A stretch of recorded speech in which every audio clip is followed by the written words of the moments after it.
Welcome everyone to Comics from the Multiverse, episode 517. I am Peter, and joining me, as always, is Matt.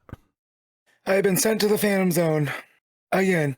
Yes, Matt is here. Although for those watching the video version, just a photo of him because his internet or his computer's acting up again, and I'm getting like a slideshow of like one frame every 3 seconds, which is more distracting than anything. So just an image for the video version. But we are a DC Comics podcast. We are here to talk about the books we read this week. Coming up on today's show, we have Absolute Batman 23, Supergirl 16, Action Comics 1101, Barbara Gordon Breakout issue 3, Green Lantern Corps issue 18, Batman and Robin Year 1 Dynamic Duos issue 1, The Fury of Firestorm issue 4, Clayface Celebrity Dirt issue 2, and The Nice House by the Sea issue 11. So that is what's coming up on today's show. So yeah, we'll get into things. Plenty to talk about. Start of the Superman crossover, so lots to chew on this week. But first of all, Matt, how was your week? Oh, I was very busy. If you can tell, my voice is extra raspy. I had AEW Dynamite in town on Wednesday, so I went and watched like 5 hours of wrestling and screamed. Got on TV a bunch, which was fun because apparently when you wait till last minute to buy seats, you can score really close. So that was cool. I know MJF heard me yell at him, so that's great. And then on Thursday, I went to a hardcore show and also screamed. So yeah. So if I'm quiet today, guys, it's not because of the lack of things to say. It is I physically can't get things out. Now, when you say hardcore show, like it sounds like you're talking about some sort of weird sex show, Matt. What is that you talking about? So we're talking like hardcore punk, right? Hardcore punk rock, metalcore, you know, that kind. Okay. Capital H, capital C, hardcore. Went and saw a band called No Cure, straight edge band from Alabama. It was about 95 degrees in that Legion Hall. And I do have to say, I lived a very sheltered childhood. I wasn't allowed to do things on school nights. So when my peers were going to like shows and doing things, I wasn't allowed to leave the house. So I'm doing all this stuff that, you know, they did in their early years at the age of 40. So I might have been the oldest person in that building. Very good. But I had a great time. It got so hot in there. And the weather wasn't terrible, right? Like we've had some really hot days here, but it wasn't even in the triple digits that day. But in comparison to being in that room, stepping outside into like 88 degrees felt like freezing. So yeah, had a very good time. I'm still recovering though, because while my heart stays young, my lower back and legs are like, yeah, brother. You need to chill out. So I'm spending the next couple days in recovery. Okay. Well, I did a lot of cleaning this week, so I'm not as punk rock as it were as you did. I did go see Spider-Man. I caved and went. Curiosity got the better of me. Plus, I realised that I'd seen every Spider-Man movie in theaters since 2002, so it felt a shame to let the streak die.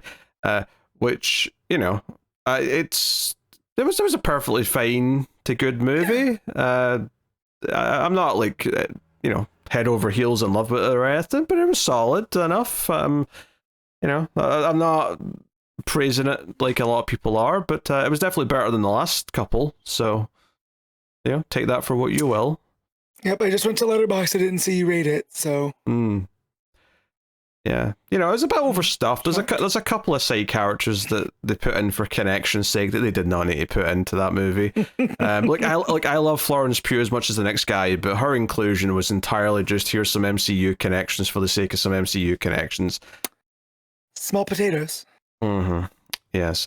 But no, not a bad time by any stretch. I guess I do have like a pet peeve more than an actual complaint about one thing, is that I really don't get the desire to to the natural web shooters, which is not a spoiler. It was in the trailers that was happening. Yeah. Just because it feels really weirdly contrived to me that natural web shooters would develop in the same place that these mechanical ones were. It just feels like this is only happening because people have nostalgia for the Sam Raimi movies, which had natural web shooters, and for no other reason really. Like, there's no purpose to it. There's no point to it. So yeah, a bit weird. That was the weird thing, especially for, no spoilers here. They don't really go with the man spider side of things from like the 90s cartoon, which is why he started developing the natural stuff because of a mutation thing.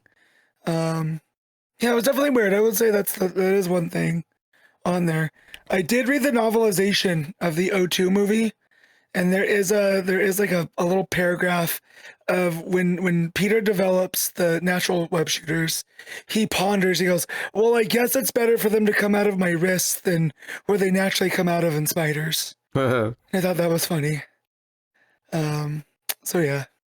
Yeah, it's it's a perfectly fine to good movie. It looks like a better movie than the last couple as well. Like the last one especially was guilty of a lot of really just mediocre cinematography because so much of it was green screened even when it didn't need to be. Like, shots of people standing in a street. Oh, we'll have this green screened with like a fake background for basically no reason.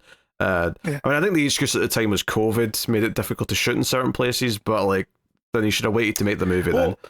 There were parts in the last one where it felt like the Peters weren't with each other on set, right? Like Garfield shot himself separately from Toby, from Holland. Not even just them. There was like just any two pairs of characters at any given point often felt like they weren't even in the same place. So the whole thing just felt just I don't know, just really flat and dull to look at.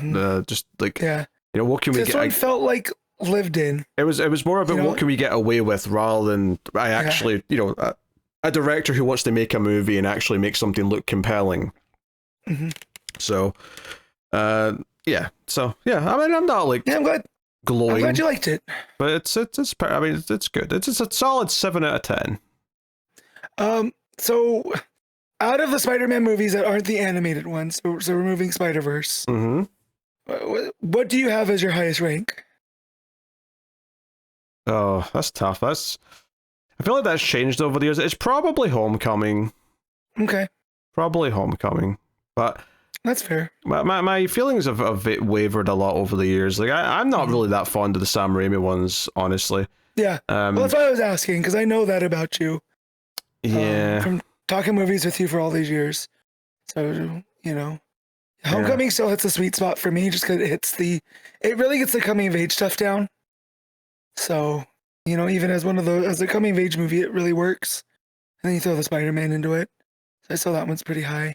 Because I see a lot of people have a lot of nostalgia for the Raimi movies, and every time I see stuff from them, I don't think it's aged particularly well. I think certain things have, but as a whole, they definitely feel of a time. Yeah, I don't like a good chunk of the cast in those movies, which is a big problem. Well, I say good chunk. What I really mean is Peter, Harry, and MJ, which, to be fair, is a big problem. They're kind of important characters. That's the main trio. Yeah, but I'm saying that though because everyone's going to say, "What, you got a problem with J.K. Simmons?" No, obviously I don't have a problem with J.K. Simmons. He's perfect, all right. Or Willem Dafoe. Really, up until Topher Grace, all of the villains are the best parts of the movies.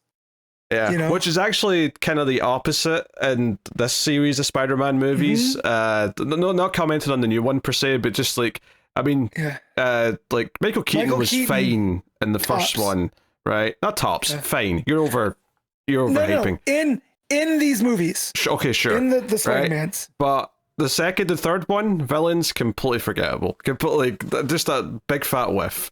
Not memorable in any way, shape, or form. But yeah. So, well, I am glad you liked it. So that's a bit of a relief. I'm glad you were worried about it. You did say, oh God, what if Peter hates this movie? Am I going to? Well, just because that would mess up my barometer on sure, where you stand on things. Sure, it was better than Supergirl. I'm sad to say it, but it was better than Supergirl. I know. The more I think about Supergirl, the more I get disappointed because I feel it whiffed, and I'd rather have something be like.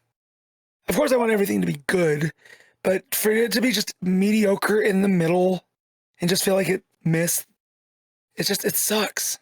Mm-hmm. Yep. It's a bummer. It's a bummer. Reviews for Latorre seem pretty decent, though. Maybe not glowing per se, but pretty decent. I'm stoked. I'm gonna start watching weekly TV again. It's gonna be a weekly watch. That's unusual for you. Yeah, because we wait. Yeah. So. Yeah, I mean that starts this weekend. You know, by the time this show goes out, it'll be the same day this episode goes out publicly. Yeah. So yeah, tonight on your HBO Max, if you will. So in for the occasion and also for work picture day, I wore my Blackest Night shirt, and then I went to happy hour with some friends from work, and the server sees my shirt. He goes, "Oh, that's great. That's such a great story." And I was like, "Yeah, I know, man. Lanterns this weekend." And he goes, "Oh no, don't talk to me about the James Gunn stuff. Snyderverse all the way." Do you know how hard it was not to ask to switch tables? I was just like, I can't talk to this person now. This sucks. He could have just said, "Hey man, doesn't work for me," and then he had to let it be known. No, Snyderverse. I was like, I'm supposed to trust you with my food? Honestly, if it wasn't for the fact that he is bringing my food, I would maybe. I might have just looked him in the eye and told him that Snyder's a hack. But yes, I don't want to upset the person bringing me my food, so you have to be nice and be quiet. I looked at my friend and I was like, I can't say anything. Because they looked like, "You're going to let him get away with that?" And I'm like, he's going to be bringing me my mozzarella sticks. Like, what else am I supposed to do? Maybe when he's getting he's bringing the bill over, because that's the end of the night. Maybe that's when you hit him with the Zack Snyder sucks. What are you talking about? Did I leave something on the tip thing about, James Gunn forever? Possibly. But, well, only he'll know. Yeah, so there was that. There was anything else interesting this week? Not particularly. Like I said, a lot of cleaning, not exciting. So there you go. We'll get into things. Starting off with the Kindle rankings, formerly known as ComiXology top 10. Matt can guess what the top few DC books are. If you would like. I mean, Absolute Batman in the one spot. Right, that's a no-brainer. Now here's the main conundrum for the next two. There's the Superman event going on, but I feel like action tends to outsell Supergirl, but Supergirl was the part one of the crossover. So this is where I'm at. I'm seeing what else might have popped in there above either of those two, but I'm not confident. So I'm gonna say that Supergirl did the thing of it was the first tie-in, and then Action Comics at 3. All right, well, let's see where everything lay as we go through. Number 1 was indeed Absolute Batman. All right, that just came number 1 overall. Number 2, Transformers. Number 3, X-Men. Number 4, Action Comics. If people who are buying that anyway don't care that Supergirl's part 1. They just went and bought Action Comics again. Number 5 is Fury of Firestorm. Oh! Yep. Cool. That's done well this year too, I think. Yeah. Number 6 is Batman and Robin Year 1 Dynamic Duos issue 1. Are you laughing at the title, or are you just laughing because Supergirl's still not showed up? Yep, laughing at Supergirl still. Okay. Number 7 is X-Men United. Number 8 is Barbara Gordon Breakout. Number 9 is Miles Morales Spider-Man. And number 10 is Supergirl. Wow. That's so weird. It's scraped into number 10 spot by being part 1 of the crossover, but no higher than that. It's not a bad top 10 for DC overall, though. What was that? Was it 5? It's about half, right? 6 books. You got 6 books in the top 10. So yeah. Pretty good. So yeah, neat. Looking elsewhere on the top list to see where DC books fell. I have to go quite a bit down to get the next ones, actually. Number 17 is Emperor Aquaman. 18's Nice House by the Sea. 19's Green Lantern Corps. Clayface is down at 25. So yeah, kind of a clump there in the sort of late teens, but not a bad top 10 for DC at all, going by the Kindle rankings. A couple of X-Men books in that top 10, which is interesting because I know I shall not say much about it, but they did just announce the X-Men cast, and when the movie's coming out in 2028, it'll be the first post-Secret Wars movie, so probably the first post-reboot, you know, depending on how much of a reboot it is, but it seems like a bold statement going with X-Men, so if they're smart, they will spend the next couple of years drumming up as much X-Men hype as they possibly can, but we'll see. Let me just say, I promise to be perfectly normal about the road casting. I will not speak on it here. But I was very excited. Well, that's not the one that I think you have to avoid talking about.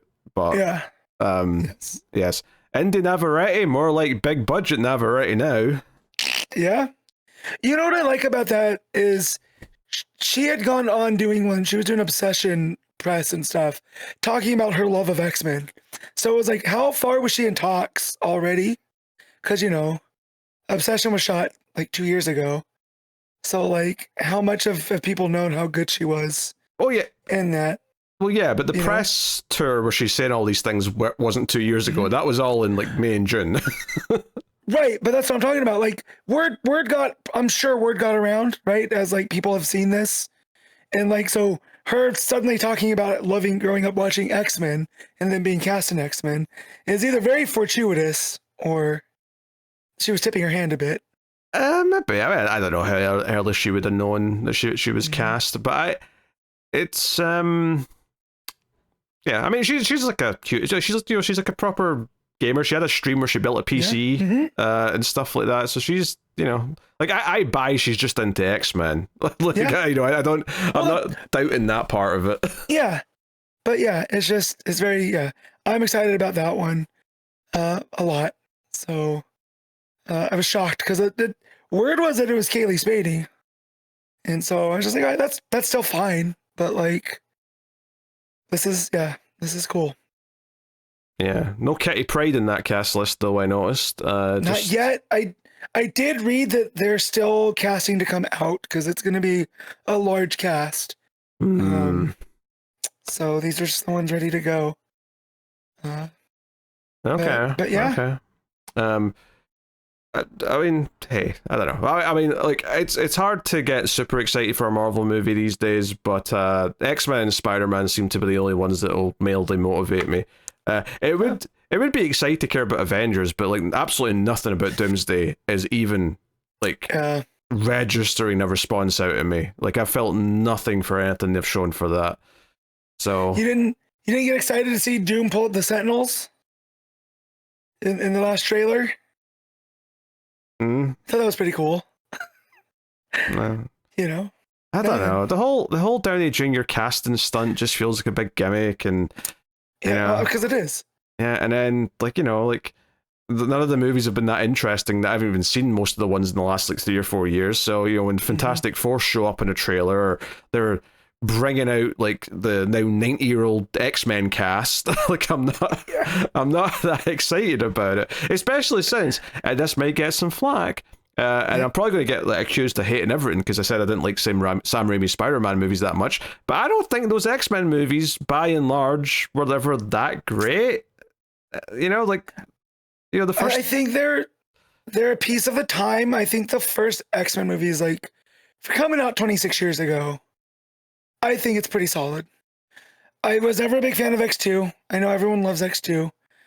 And then all of those kind of diminishing returns until First Class. First Class I like a lot. Yeah, I like First Class. Other than that, I like First Class too. But yeah, you're actually an even worse minority than I am for thinking X-Men 1's better than 2, because it's definitely not. X-Men 2 is the only half decent movie of that original trilogy. Yeah. Like, I think it's fine. Like, everyone loves it, and I'm like, it's again. Yeah, I don't know. Yeah, it feels like it's always so weird is that those movies and those Sam Raimi Spider-Man movies, it feels like we're exactly in the age range where everyone's feeling the nostalgia, and I'm like, I don't know, I feel like everyone's like, I don't know, convinced themselves these movies are much better than they actually are, and I don't know why. Yeah, no, I understand what they are, and you know, 15-year-old me loved that first X-Men movie. I get it. But anytime on any of them that I watch past that, they don't like. I don't think I've seen the third one since theaters, right? Whenever that dropped, because I had such a bad time at the theater, so I don't want to revisit that. And hey, Matt, if you want to appreciate X-Men The Last Stand more, watch Dark Phoenix after it, and you will appreciate The Last Stand way more than you used to. So during the pandemic, I decided to watch Dark Phoenix. Of course you did. And yeah, so it's on. It's got Jessica Chastain. Of course I'm going to watch it. Mm-hmm. And I don't like to do home improvement work, right? Like, I can do it. I don't want to go to the hardware store. I got so bored with Dark Phoenix, I decided to install a screen door. I got up, went to Lowe's, got the sliding screen door, and went and installed it. Just stopped the movie. I don't remember any of it.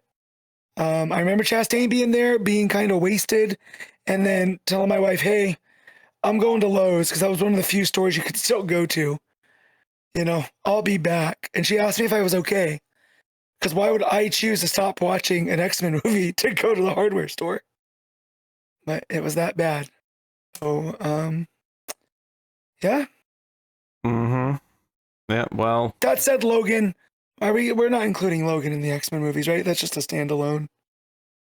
Yeah. Well, when I said those X-Men movies, I was talking about the first three, really, more than anything else. Okay. Yeah, not that I like a ton of the rest of them either. I like First Class. Logan's good, but most of the rest of them are there's a couple of them are decent. Like X-Men 2 is decent. The Wolverine is decent, but they're not great movies. They all suffer from having kind of weak third acts, to be honest. I don't know if they ever quite nailed that in most of those movies. So here's hoping they can finally get the dynamic right, but we'll see. Anyway, we're not here to talk about X-Men. This is on the mind because they made a bunch of announcements about the cast. We're here to talk about the other big seller, and that's Batman. But yeah, I guess that's what we're going to start with. Absolute Batman issue 23. Scott Snyder writing with Nick Dragotta on the R. So, we have a death this issue. Spoilers, of course. We always do spoilers for the books when we talk about them, but I'm making that clear now. I'm about to talk about who died. So, swerving everyone, Jason Todd is not the Robin who died first. Brother, if I could have placed money down, if you would have told me, hey, not to fully spoil, but a Robin dies in Absolute Batman 23, I would have been like, ha, Jason again. Scott Snyder, you're hilarious. He's the brash one. He's the one that wants to go catch the Batman. And this is what happens. And no. Nope. Yep. It's Tim Drake meets his demise. Although for a second it looked like both of them were going to die, to be honest. It was kind of a surprise almost when Jason got back up and was like, what's going on? Because he's a doofus and got blindsided by what he thought was Batman, but was actually Clayface pretending to be Batman and using those big spikes on the bat's shoulders to just impale Tim Drake. Yeah, it is an image that's gonna last through the Batman, the spiky Batman with the Robin hanging from one of the spikes. Definitely made an impact. So this issue, there's got a lot of parts to it. This issue actually, it's got Alfred kind of choosing to stick around, talking to his daughter about it. It's got the Robins kind of they kind of play up the cheesecake Dick Grayson stuff a little bit. With him coming out of the bathroom and the other Robins sort of making fun of him for getting into shape to look good for the vote, and he's like, what vote? Turns out Gotham's voting on who the best Robin is, and he's currently in last place. So but absolute Gotham is not our type of place because we love Dick, right, Pete? Big fans of Dick here on this show. Yes. Also, did you notice who was ranked number 1 on the Robins? They said, I'm sure I did at the time, but I've forgotten. Oh yeah, they said Tim because he's got his charming smile or something. He was getting smug about it. Yeah. And so if you're gonna try to turn Gotham against the Batman, you kill the most popular Robin, right? I suppose that's there's some logic to it. But yeah, I mean, there was a fun little sequence because I mean, ultimately, all we've really had are these Robins up until this point. is just when they've been on the mission, so it's all just been through how they talk to each other while they're working. This was a nice couple of pages because it was like, hey, here's some character of them outside of them hunting Batman, where it's them actually just talking about other stuff and actually seeing what their sense of humor is like. Being people and not soldiers, right? Yeah, getting their personality a little bit. There's also a quick scene where Bullock comes to check in on Barbara and give commiserations for her father's death. She's not convinced Batman did it, of course, but he is, and he's refusing to open an investigation to look into it. So it ends in a sort of cold place, but it's really just setting up that she's, not accepting the story. She's wanting to look into it further, and she's getting apparently jacked, which maybe leading to her career as a possible Batgirl here. So and I'm looking at her bench form, and she's not putting in an arch, so she's lifting all that stuff pure, and it's like, oh, she's gonna be a problem. Like she's getting like Bruce Big here. So yeah, I understood what Matt just said. Of course I did. So yeah, we get Harley, who doesn't want to work with Batman anymore, even though the Red Hoods are starting to come around on him. She's now the one that's saying, no, I don't want to do anything with him anymore. So yeah, and we get some more flashbacks, of course, but I guess obviously the highlights of this issue, I think, are two things. One is the four rogues coming to Batman to help him, right? Because they're like, hey, we need to be there for Bruce. He needs friends. So even though they're all messed up in their own various ways, they all show up to help him as a support group. It doesn't go super smoothly because Bruce doesn't want to accept this help. In fact, if anything, he's kind of like burrowed into the, like, I must do this as a one-man army. And not only that, he's completely lost his marbles because he starts talking about conspiracies about where they all were and where they were looking on the day that his dad got shot at the zoo. And the first couple are like, okay, Wayland was like near the crocodile or whatever, and Oswald was looking at a penguin. But then he starts like trying to tie in the other two. It's like, oh, Riddler was looking at this, and that represents the god of like mischief or mysteries. And I'm like, well, okay, and Bruce, you're reaching here. You're reaching. Cheese is off the cracker. Yeah. The Joker, by Joker telling him that Batman was a project, he is now just that seed of doubt in Bruce's brain is doing more damage than almost anything. Right?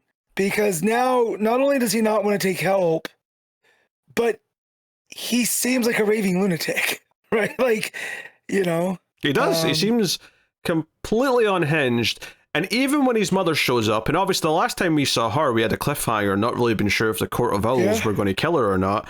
She shows up and knows it's Bruce, right? Because Alfred or Gordon had sent her that letter, and Alfred's here now as well. Alfred even shoots him when he gets too aggressive because he doesn't start hitting his mother, but he starts like punching the wall behind her, and it kind of feels like it's escalating. So Alfred kind of fires a shot off to like kind of de-escalate everything.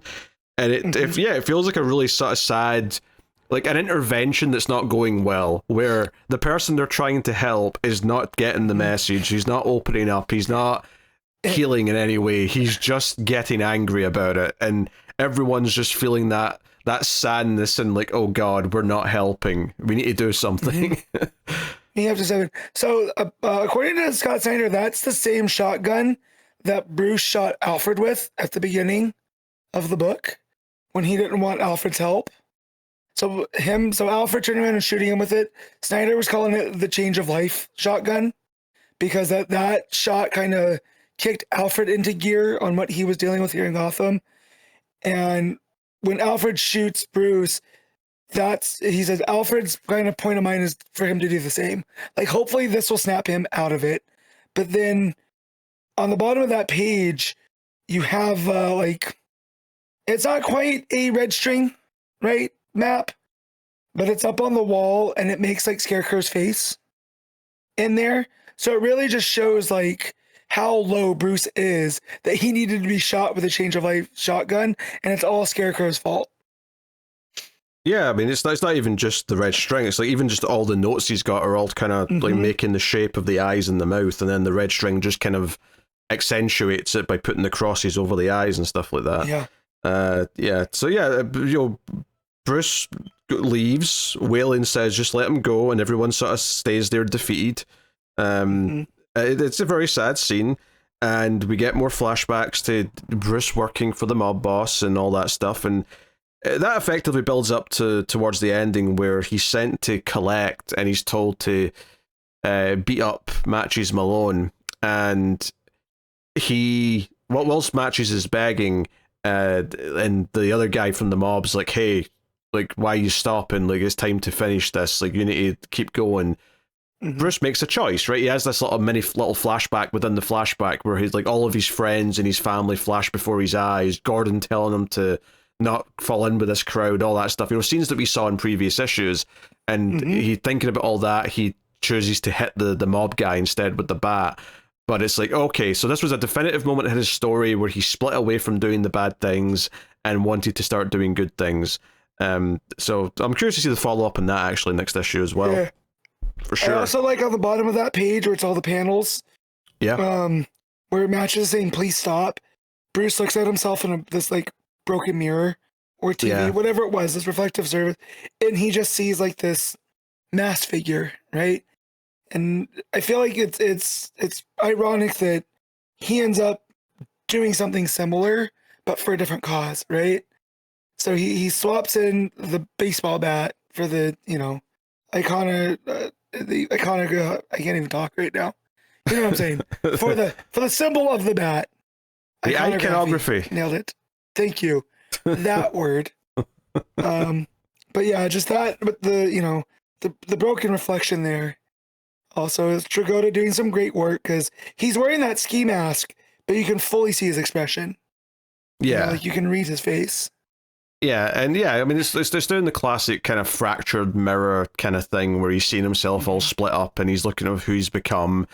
And yeah, it feels like a pivotal moment in his journey to becoming Batman. It feels like we're kind of getting the Batman origin story almost here. In fact, even the next time on says something like the bat is born. The bat is born, yeah. So it's like, oh, we're actually building up that. And it's almost like we didn't even realize that's what we were building to with this flashback story that started a few issues ago, just because it's like, oh yeah, obviously we know the start of the backstory, we know about how his dad gets shot and all that, but like, we never really thought about what's this Batman's version of, you know, like just before year one, and like the build up to the start of the mission, yeah. So yeah, it's like Batman year -1, right? Like, where we're getting to there. Yeah.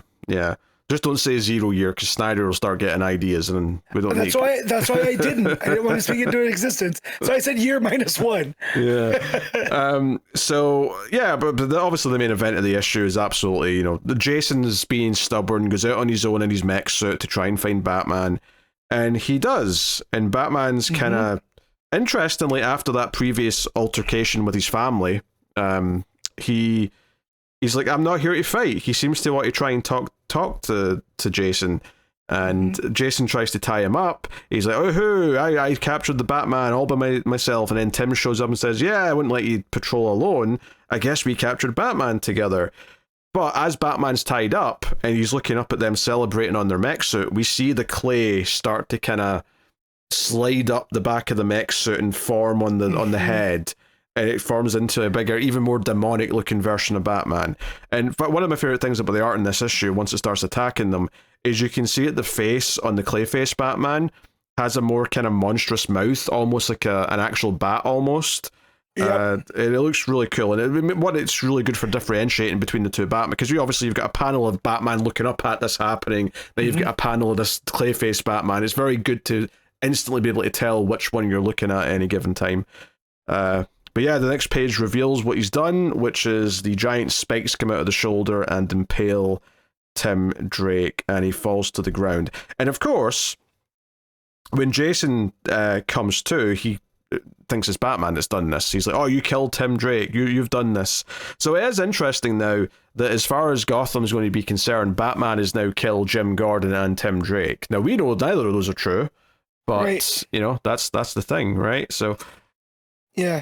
Well, and also before we see Clayface show up, the crows start coming around, and that's what tips off Batman. That's something that's about to happen. That's and he starts yelling. That's what puts the fear in him, because he immediately starts like being like, "Run! You need to run right now!" And they're too busy celebrating. They're like, "Aha! We can't Batman. We're the shit." Well, that's almost like his fear is what gives Clayface form, right? Because as he's telling them to run, that next panel has like the hands coming up, right? But then it starts to take the bat form, you know? So it's almost like the more that Batman projects for them to go, the more Clayface takes that, you know, bat form, until the fact that he's that big monstrous version. And like, he's even bigger than Batman. Like he's on that panel where Tim's looking, bigger. Tim's corpse is looking up, and he's just like this big, huge, monstrous version. And he starts like mimicking him, which I thought that was creepy too. You know, Bruce would say, you know, you killed him, and then it would parrot back, you killed him. Yeah, you could almost imagine the voice change as well. Like, so Batman says monster, you could almost imagine Clayface's version sounding a bit more garbled, like monster, like he's copying it like a almost not a computer because it's not robotic, but like like, you know, just someone almost trying like to Frankenstein. Yeah, you know, like a Frankenstein monster. Yeah.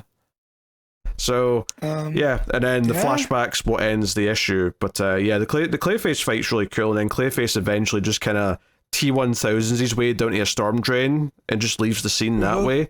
So that's super creepy. So but we get a shot of Batman holding Tim Drake in his arms, and it's very reminiscent of Death in the Family, very intentionally, of course.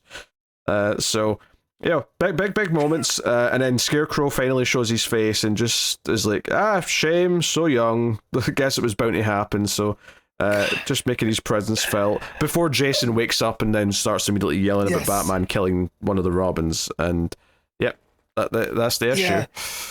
I did get a dark laugh out of Scarecrow saying that, shame, so young. And you're just like, oh man. Also about Scarecrow, if you go back in Bruce's conspiracy den, there's a picture of Scarecrow holding an umbrella, right, over Joker. Apparently that was a panel from one of the Bane issues when Joker goes to talk to Bane. So someone went back and looked at some of those older stuff, and they're there.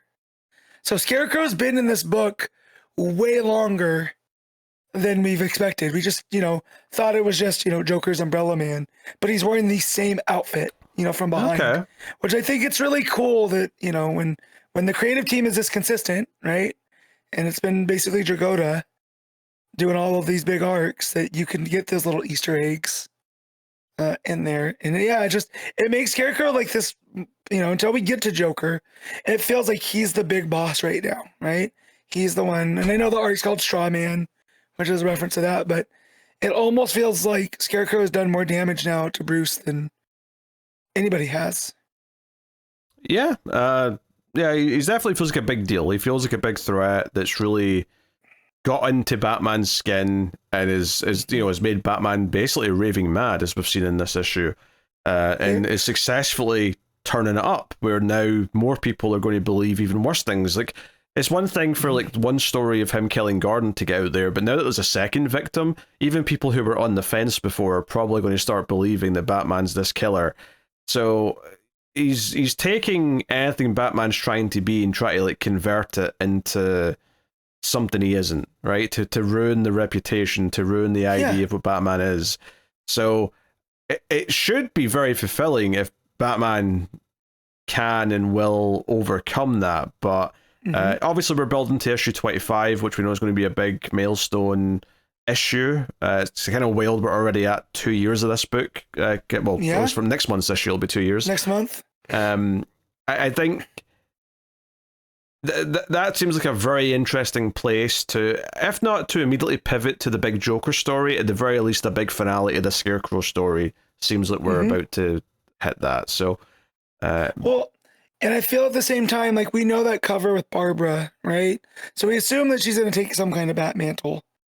And so I also like that it's building that she's choosing to take the bat for herself, right? Whereas everyone in Gotham seems to be like, oh, he's bad, he's killing people. She knows the truth, right? She puts her dad's jacket on, has that, I'm assuming, the helmet that Batman had given her and the Ivy stuff. And she's going to make it her own, which I also like that countering, you know, that Batman has made a positive impact, and, you know, some of the population might not be as easily swayed.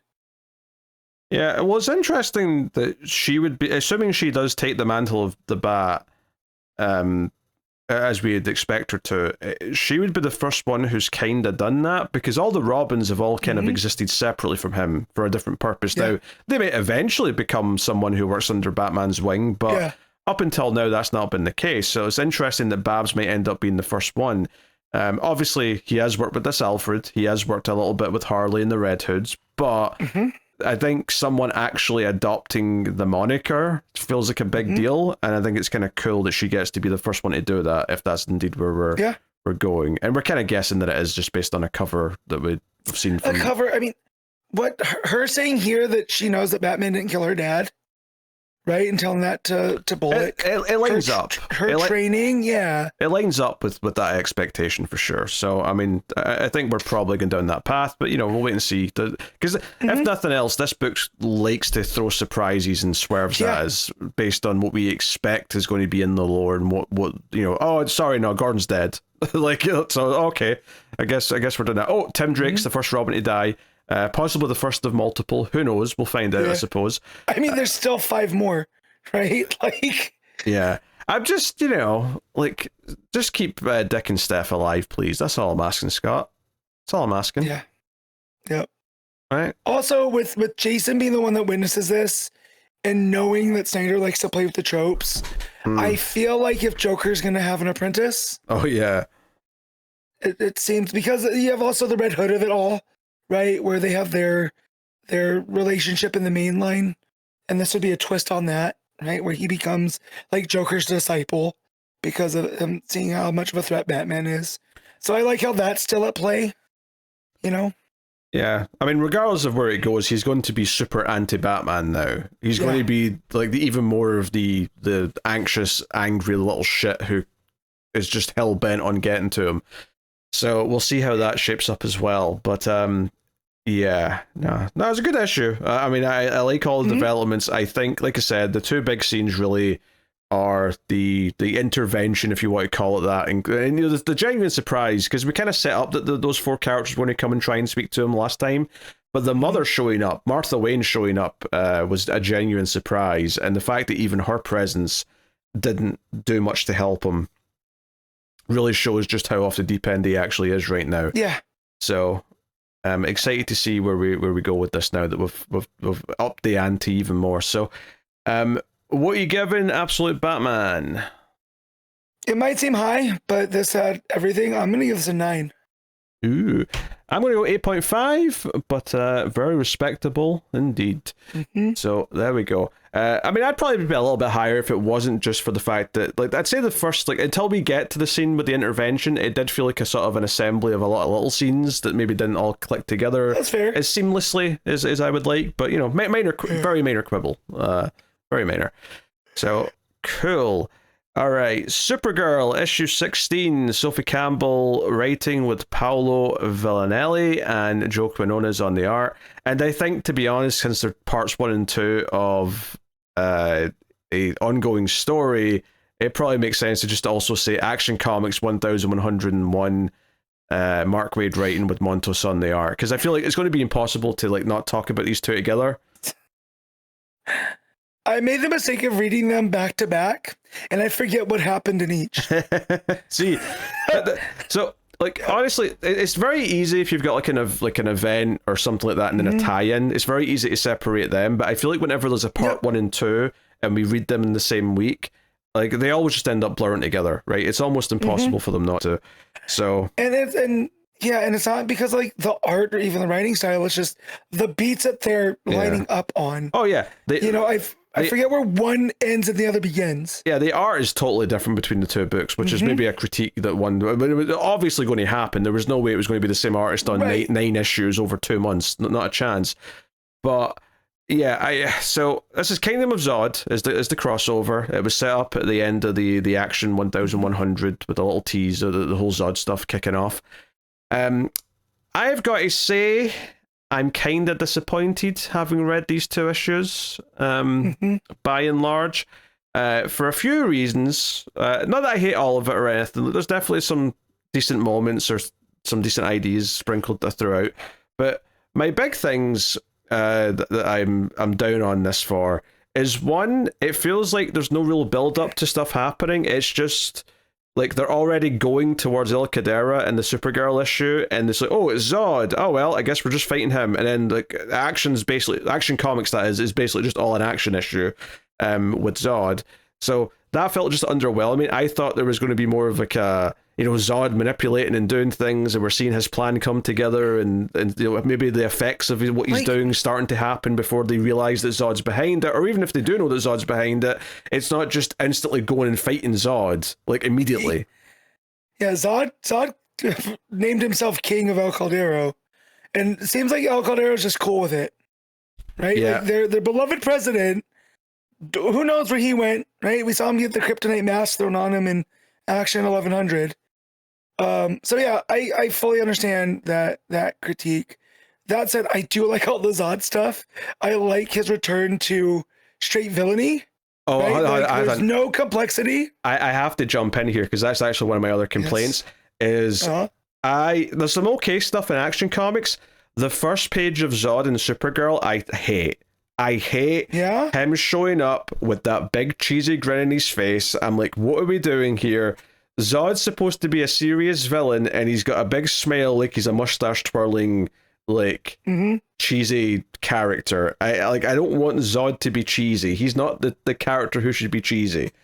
So I don't know. I was not feeling the start of the Zod stuff here at all. It's like they see Zod and like, oh my god, it's General Zod, and he's got such a grin on his face, and I'm like, this just doesn't feel right, especially since the whole reveals as we're going on into the next issue, and there's like little prelude chapters at the start of each issue sort of building up his backstory recently, which is basically the death of Ursa and stuff, is like he is like hell-bent on revenge, and he blames the House of El for everything, and he wants to take Earth because like his like attempt at a new Kandor failed and all that stuff.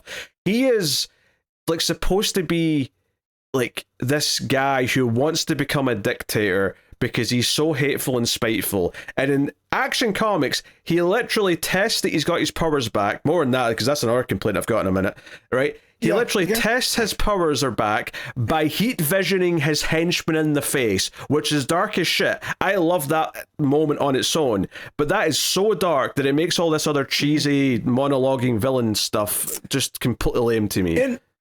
And I do feel like that's the difference in the writers, right? I feel like that's Campbell versus Waid, right? On writing the character.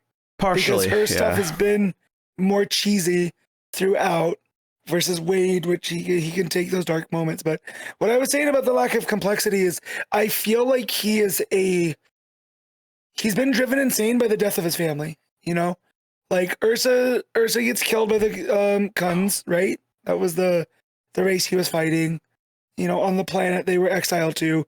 His son's off gallivanting, I'm sure, with Sinestro's kid, right? So it's almost like this mission for a new Krypton has driven him so insane that now he's resorting to all of this, which is completely not Zod's style, right? And I kind of like that it gives us like this kind of wild card version of him, which in Action I preferred a lot more than in Supergirl, because like you said, him showing up and like, yes, it was me, and I'm like, yeah, but like they don't know that.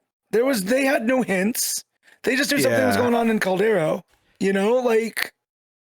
Yeah, it's a couple of things. I guess the main thing is just that I want Zod to feel more cerebral. I don't want Zod to feel cheesy or monologue-y. And the fact that you're saying that he is now hell-bent because he's like, you're saying that, okay, he's been driven nuts by like his wife dying and losing like his home again. Like that's fine. I don't have any problems with that conceptually, but like actually show me that story. I say show. I don't even mean show me the beats of it happening. I just mean give me a character who shows up and feels tortured, and everything about him for most of the way he talks and acts in both of these issues does not feel that tortured. So I just think that it feels very slapped together for a crossover to me, and not as intentional and planned as it seemed like it was going to be. And even the fact that they reveal that Zod's behind the kryptonite meteor coming to Earth, which, okay, whatever. Like, we'll see how they explain that, if they're going to even go into it any deeper than they already have. That one I went, oh man. All right, let me hear him out though. Let's get to some explanation before I toss that out.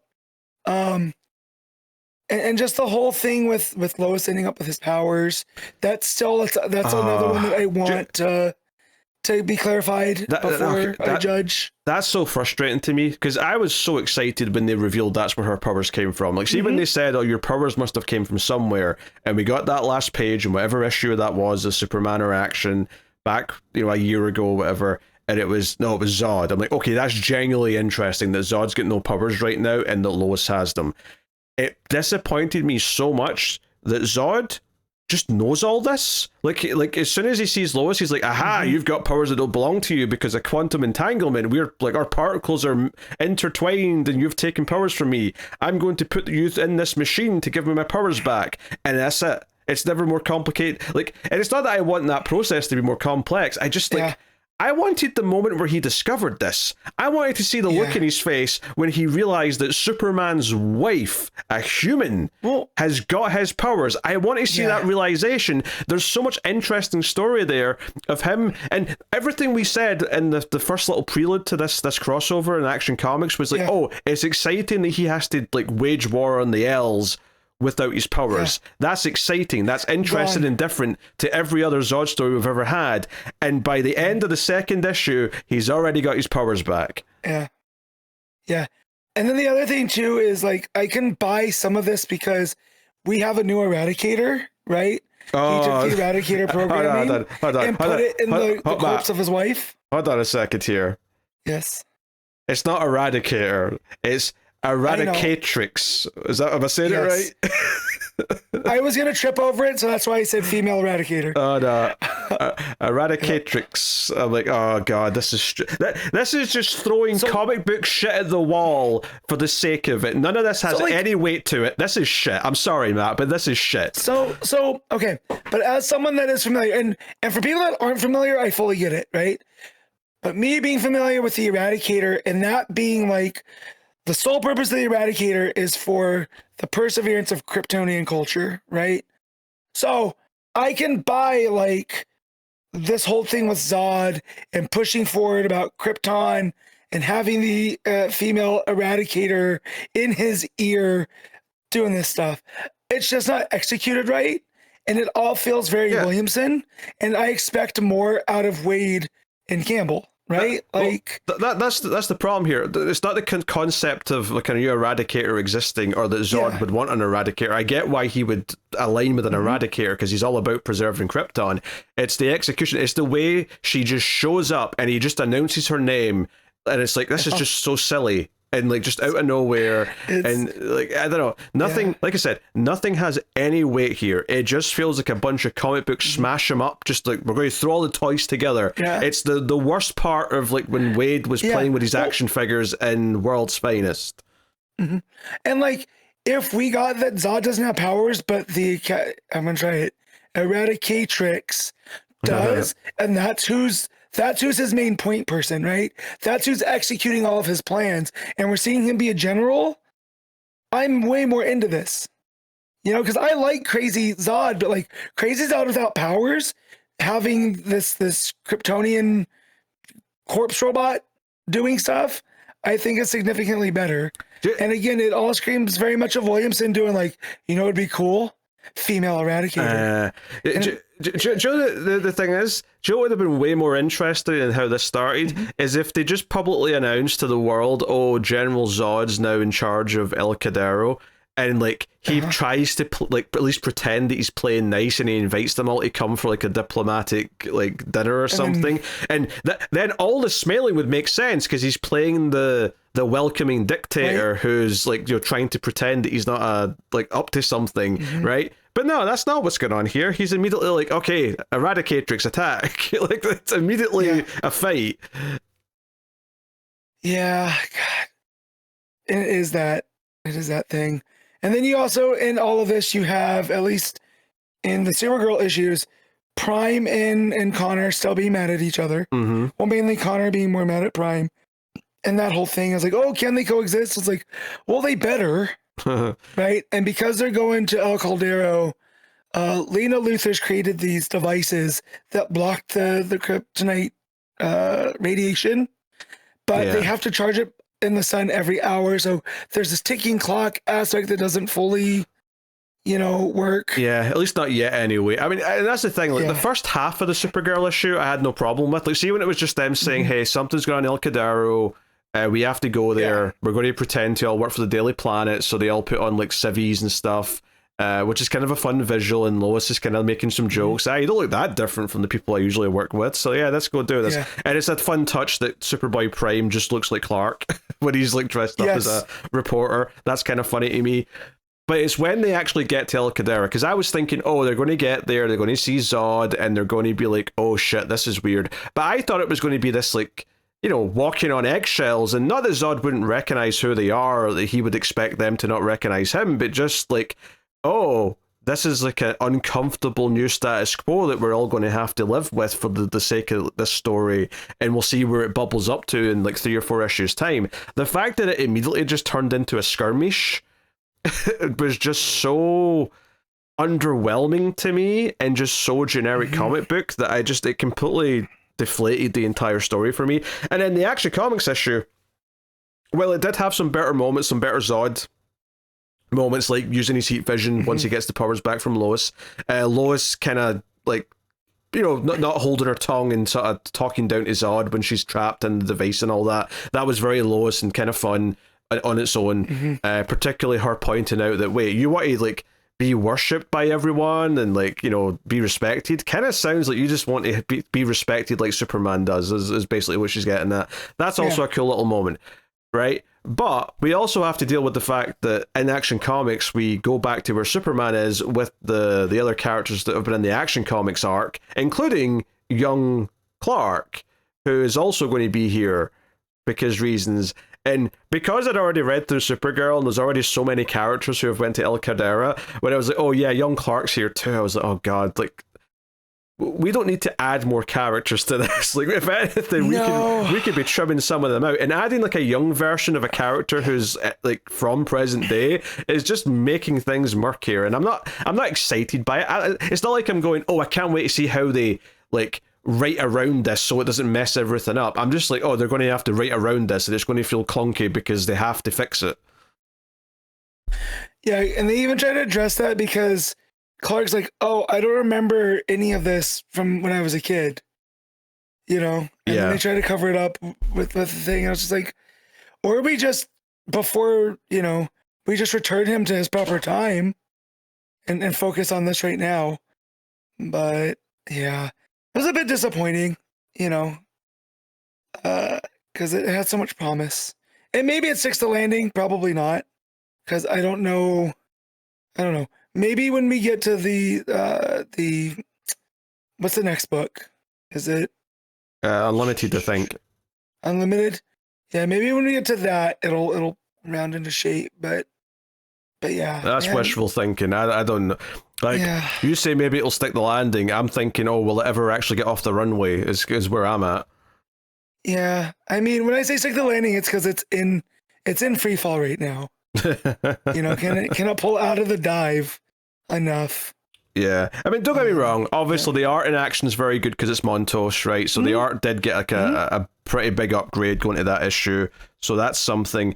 We should also mention that because whatever Zod's turned on, there's now kryptonite starting to just like grow all over the planet. So yeah, which seems kind of like, he says that he's made a specific like type of kryptonite, so maybe he's like made sure it can't affect him. But I was thinking, surely this wouldn't be good for you either. But yeah, right.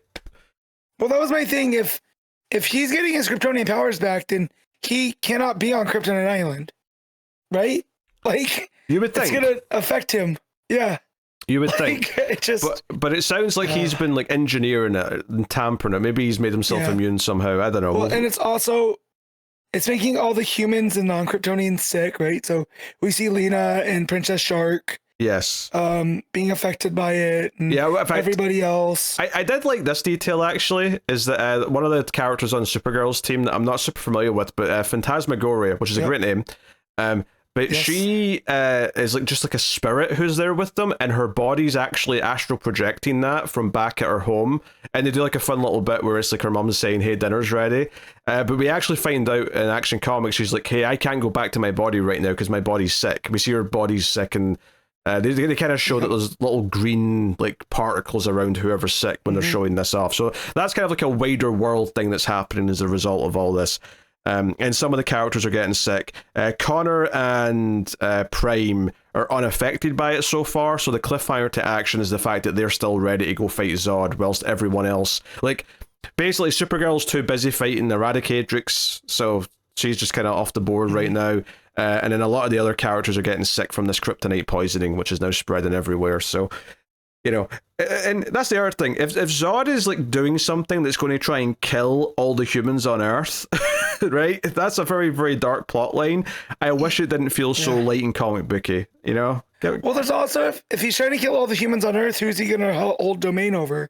That's very true. Maybe the intention is just to make them really dependent, and he's got like a vaccine at the ready or something. I don't know. And then also, if he's having this kryptonite that he's engineered grow everywhere, then that makes the kryptonite in El Caldero not worthless, but a lot less than it was. Mm-hmm. Right? Because that's why El Caldero shot up and they were all, you know, essentially millionaires, you know, because of what the president had done. And then we do. It is cheesy, but I do like it. And I feel like Waid has earned this. But the final panel is Connor and Superboy Prime getting there. And Prime tells Zod, Neil, you know, expletive, which I feel like Prime can get away with that, you know, because of the whole breaking the fourth wall. Yeah. I mean, all the Zod moments are definitely better in Action Comics, right? I think overall Action Comics is the better of the two, but it also does suffer from like a lot of the other things going on, but it does have better art. Zod feels like he's a darker character, which is good because that was my main complaint from the Supergirl issue. But like it still feels overstuffed and too many characters and whatnot. And yeah, we should probably also mention that included in the sick at the end is Superman, Mary, Jean, and Booster. They're all feeling the effects of the kryptonite poisoning outside. So it's like, okay, right. Also, it's kind of weird that someone tells Zod, hey, we've detected Superman. He's like in the vicinity, and Lois is like, oh, finally. And I'm like, oh, really? Like, we're just going to like let her know Superman's back from like a hench. Like, we're not going to make a big moment out of her seeing him again, or find it out in a more dramatic way. It's just kind of like a nothing little moment. Okay. Yeah, I didn't even think about that because I was reading through this. And that didn't even land because it doesn't feel like a moment. It doesn't at all. She's just like, oh, thank God. And I was like, oh no, she's been missing. This is like a weird thing for me to say because I don't actually really, I didn't like the whole Reign of the Superboys thing anyway. But it's also kind of like if you're going to have Superman be gone for a while, that it probably should have been longer so it'd be a bigger impact when he gets back. It kind of feels like he's been gone for a week. Honestly, like that, it doesn't feel like he's been gone for any length of time where anyone should feel that concerned. That was a hell of a week that everybody went through. I mean, maybe, but it does not feel like a long time. It doesn't feel like a long enough time where, you know, it doesn't seem like Lois feels. Didn't even miss him. Exactly. Come back. Yeah. It's like, finally Superman's back. Great. He's going to deal with you, Zod. Don't just you wait. Yeah. Like that. All right. Okay. You know, or her going which one. Right, because easily John could have shed the whole Tomorrow Man aspect, and because he was Superman, right? So for them to go, oh, Superman's back, he's coming in. Her going, okay, well, which one? I felt would have landed a little bit better than her just going, oh, thank God. Because then when it turns out to be Clark, it would feel like a moment. Yeah, the only thing is, though, is that I don't know if that would make sense, because I don't know if John ever encountered Zod as Superman, you know, so I don't know if, like, him or his men would be saying Superman for him, but obviously, he's still in his full Tomorrow Man get-up with a full face covering in this crossover, so there's no mistaking them. Yeah, it's protecting him from kryptonite poisoning. He should have been on the island. And they should have sent somebody else to Smallville. Like, these again, tactical decisions are not the House of L's Bruce would have had this wrapped up in the Supergirl issue. I hate to say that. Oh man, it's just so funny for you saying, "Oh, Batman would have fixed this already." He would have. He's great at tactics. It's like his thing. These guys are like stumbling through it, like flipping the B team, and it pisses me off. Yeah. That said, the stuff with Kara, I feel like if we're talking about builds, if this builds like Kara and Zod and the whole fate of Krypton and her claiming, that Sunstone for the House of L, I hope that moment happens, right? Because that's what they set up in Supergirl. There, that she has to get that Sunstone. You'd hope. And so I hope this builds to a good Kara moment. Yeah, I mean, I hope there's still good moments to come, and the action issue was better than the Supergirl issue, and I feel sad saying that because the Supergirl issue was actually pretty solid until they got to El Cadera, and then everything, all the potential in my heart for this crossover got nuked. So the Supergirl issue gets a brunt of that because that's where all the disappointment was introduced. And Action didn't really fix any of it, but Action did have better scenes with Zod. It had better character moments and better art. So it's definitely the better one, but it still has the overstuffed problems and it still has all these extra characters that we don't really need. No, and you can kind of tell the stuff that Sophie Campbell's way more interested in. Right, the character dynamics versus Zod being back, just with how it's handled. So, which would be fine for certain stories, but it's kind of a problem when your entire crossover's about the excitement of Zod being back. Yeah, it's just kind of a bummer because I read through these and went, okay, those were books that I read, and I didn't feel like getting through them. I got through them, but it wasn't momentous. It doesn't feel like this is going to be some sort of memorable story now. Now that we've read 2 chapters of it, it's like, oh, this will just be a crossover, then maybe there'll be like a plot detail that's important by the end that'll carry forward into the new stuff, but that's about it. Like, it's not, like, it already feels like it's not going to be something that you want to, like, overly recommend to anyone. And yeah, your cliffhanger being Connor and Prime being the focus isn't exactly setting my world on fire either, let's be honest. 2 of Pete's favorite Superman characters. Because at least, most of Supergirl's team that she brings in her issue, like, I'm not exactly that familiar or that caring that much about them, but they kind of sold me on Phantasmagoria a little bit. They kind of sold me on the witchy looking one. Like, I don't know, I'm like, okay, they've got a look. I don't know her name. She's like the storybook, fantasy realm looking. I will say this though. Yeah. There are books where a giant shark like that, who's a bit goofy, would work, right? See Jeff the Land Shark, for example. However, if we're doing a serious crossover with Zod being a big real threat to humanity, I don't know if I want the silly shark character, on the team. If taking me out of the threat a little bit. Yeah, I get that. Bit silly. I don't know. Like, all I'm saying is that Batman's got Bad Seeds crossover starting next month, and now all the pressure's on that to be a fulfilling crossover. Because I think this one, sadly, but who knows? Maybe the rest of this is going to be great. Maybe after the teething problems, maybe the rest of it will be really compelling. I don't know. But the fact that it went straight to fighting. And Zod immediately knew that Lois had... Well, not even immediately. He already knew that Lois had his powers and already had a device or a way to bring them back to him. Just kind of felt like, okay, I guess we're just quickly sweeping that under the rug as quickly as humanly possible. Instead of, I don't know, have Lois with powers be able to, I don't know, lord over him a little bit, because that actually might be interesting from a story dynamic. But... yeah. Hey. Well... All right. I mean, it's hard to rate these separately. I don't know if we should. I don't know. I guess we still kind of have to. Yeah, let's rate them separately because it's hard to. So, Supergirl, I'm going to give a 6. Okay. And Action Comics, 6.5. Okay. What am I doing? I mean, 6 is probably right for Supergirl. even though I did say it was shit and I got mad at it, like more than half the issue is perfectly fine, right? It really is. But that's the one that had all the disappointment elements in for me, so I definitely sounded quite harsh on it. Action Comics is better. I don't want to go higher than you, though. I feel like if I go higher than you, I'm sounding too positive. So I guess I'll just do what you want to, man. I'll agree with the 6.5. I'll agree with the 6.5. Yeah. So we'll leave that there. And that was mostly Montos, to be fair. I couldn't justify lower. So yeah, the Montos art's very good, and the art in Supergirl's not bad, but it's definitely a lot more. I like Quinones. Like it does the action beats real well.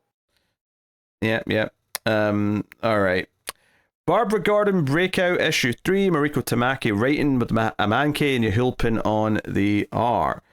So Babs is in pretty rough shape after the being poisoned and whatnot, but luckily the ex-cop who's been thrown in prison, who's kind of Gordon's inside woman, is now kind of an ally in here. Yeah, so we kind of get this idea of like multiple parties coming after Barbara. We get a little bit of a flashback as to why this cop ended up in here. Which was basically just that, you know, all the cops were kind of trying not to rock the boat with Savage's people. Any cop that spoke out against them was getting arrested. But when one of his tucos grabbed a kid on a bike, she intervened and punched the tuco. And that's what landed her in here. Which, you know, it's a couple of fun pages though, where her like kneeing him in the face and whatnot. So, it sounds very satisfying. Yeah, it sells her as a badass, if nothing else. Yeah, but yeah, there's some. I hesitate to call it a joke per se, but she kind of recommends to Babs that maybe you should put some butter on that burn, it'll help clear it up. And she's like, you know how you clear the brain of a psychotropic drug, but you think I can treat a 2nd-degree burn with butter? It's like, this is not compute. You're like, one of those things sounds really smart and the other thing sounds really dumb. And I like that she goes, I didn't say I went to medical school. Right? Like, she's like, I'm just trying to help, which I've heard that before about putting butter on a burn, and even when I was younger and didn't understand medicine, it didn't make sense, because what about the butter?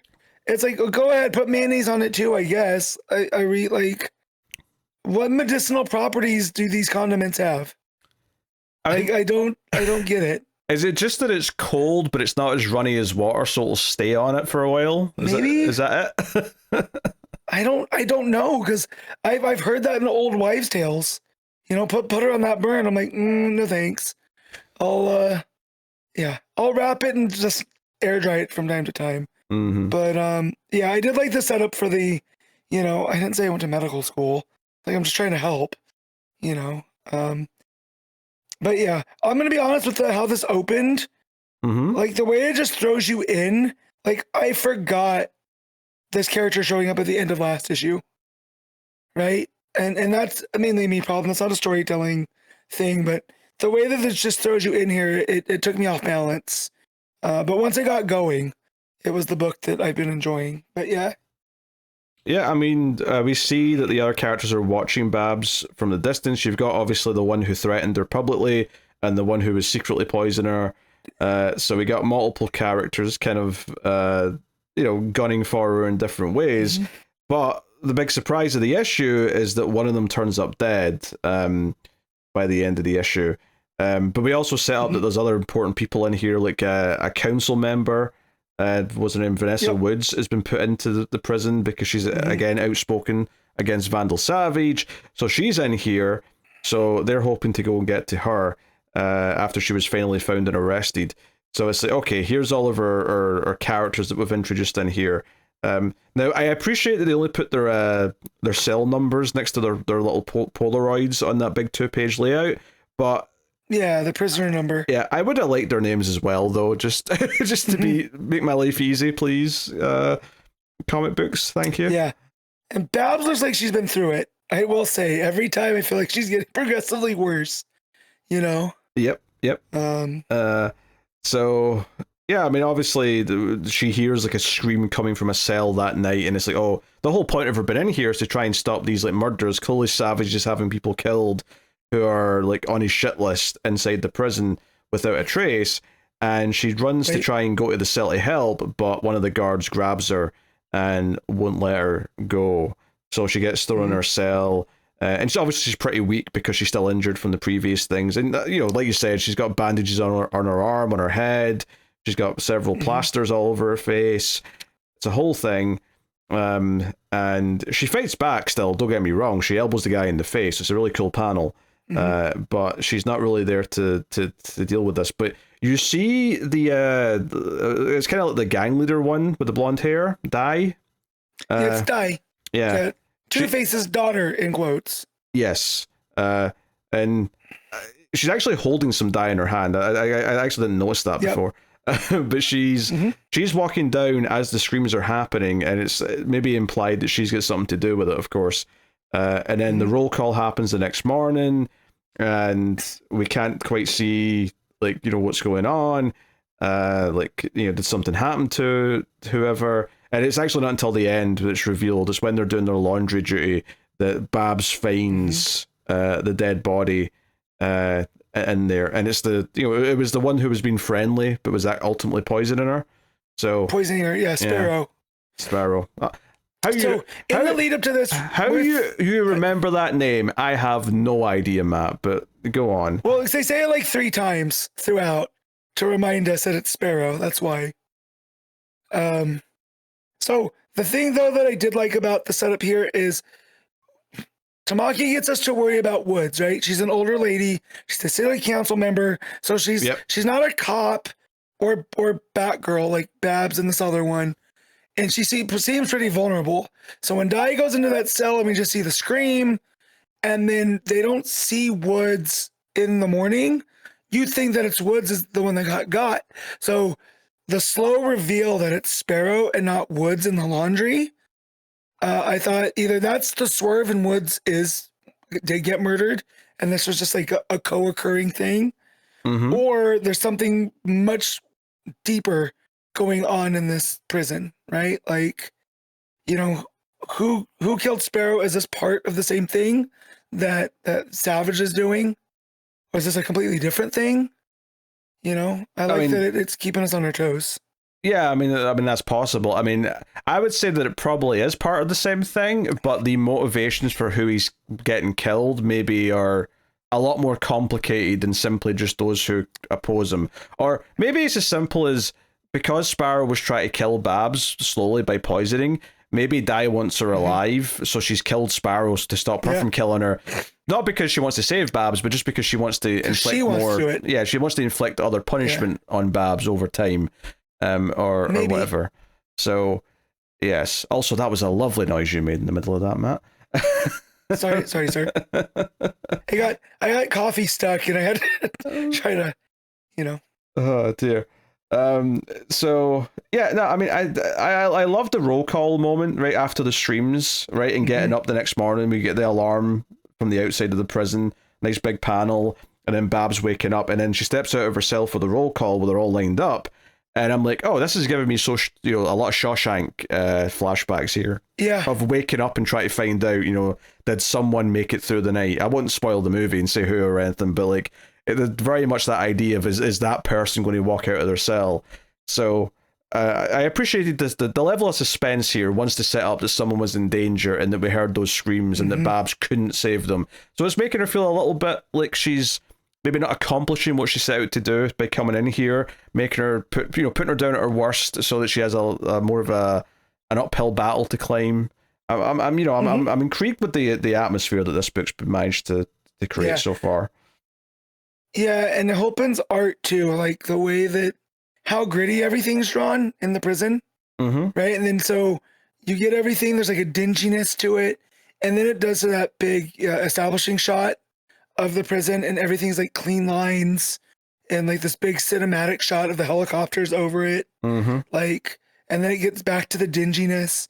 It really puts you in a headspace, right? Where I sometimes reading it, I almost feel like I'm trapped in there, because everything's so tight and confined. And then he reminds you of that by doing that big wide shot of the whole prison. Just how big this thing is.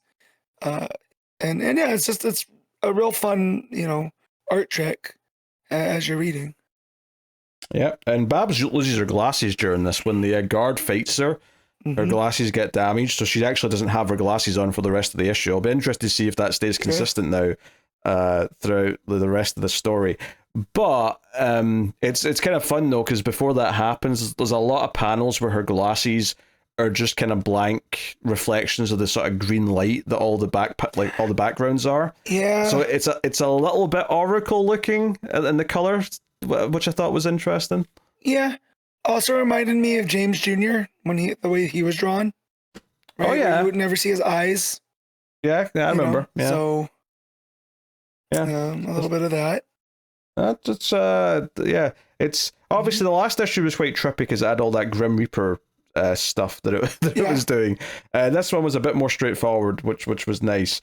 But the idea of having an ally now and the idea of other people in the prison, because now that we've actually introduced this councilwoman and we know that she might be a target, all of a sudden we have someone for Babs to try and protect, so it gives her like a more direct. Obviously there was a broad goal of like not letting anyone die, figuring out why this is happening, who's doing it, but now it's like, oh no, there's someone actually in jeopardy that we've set up who's kind of vulnerable, so there's maybe more of like a hook there now to like sort of be compelling and watch her try to save the day. So it's strumming along nicely. Art's really nice and clean.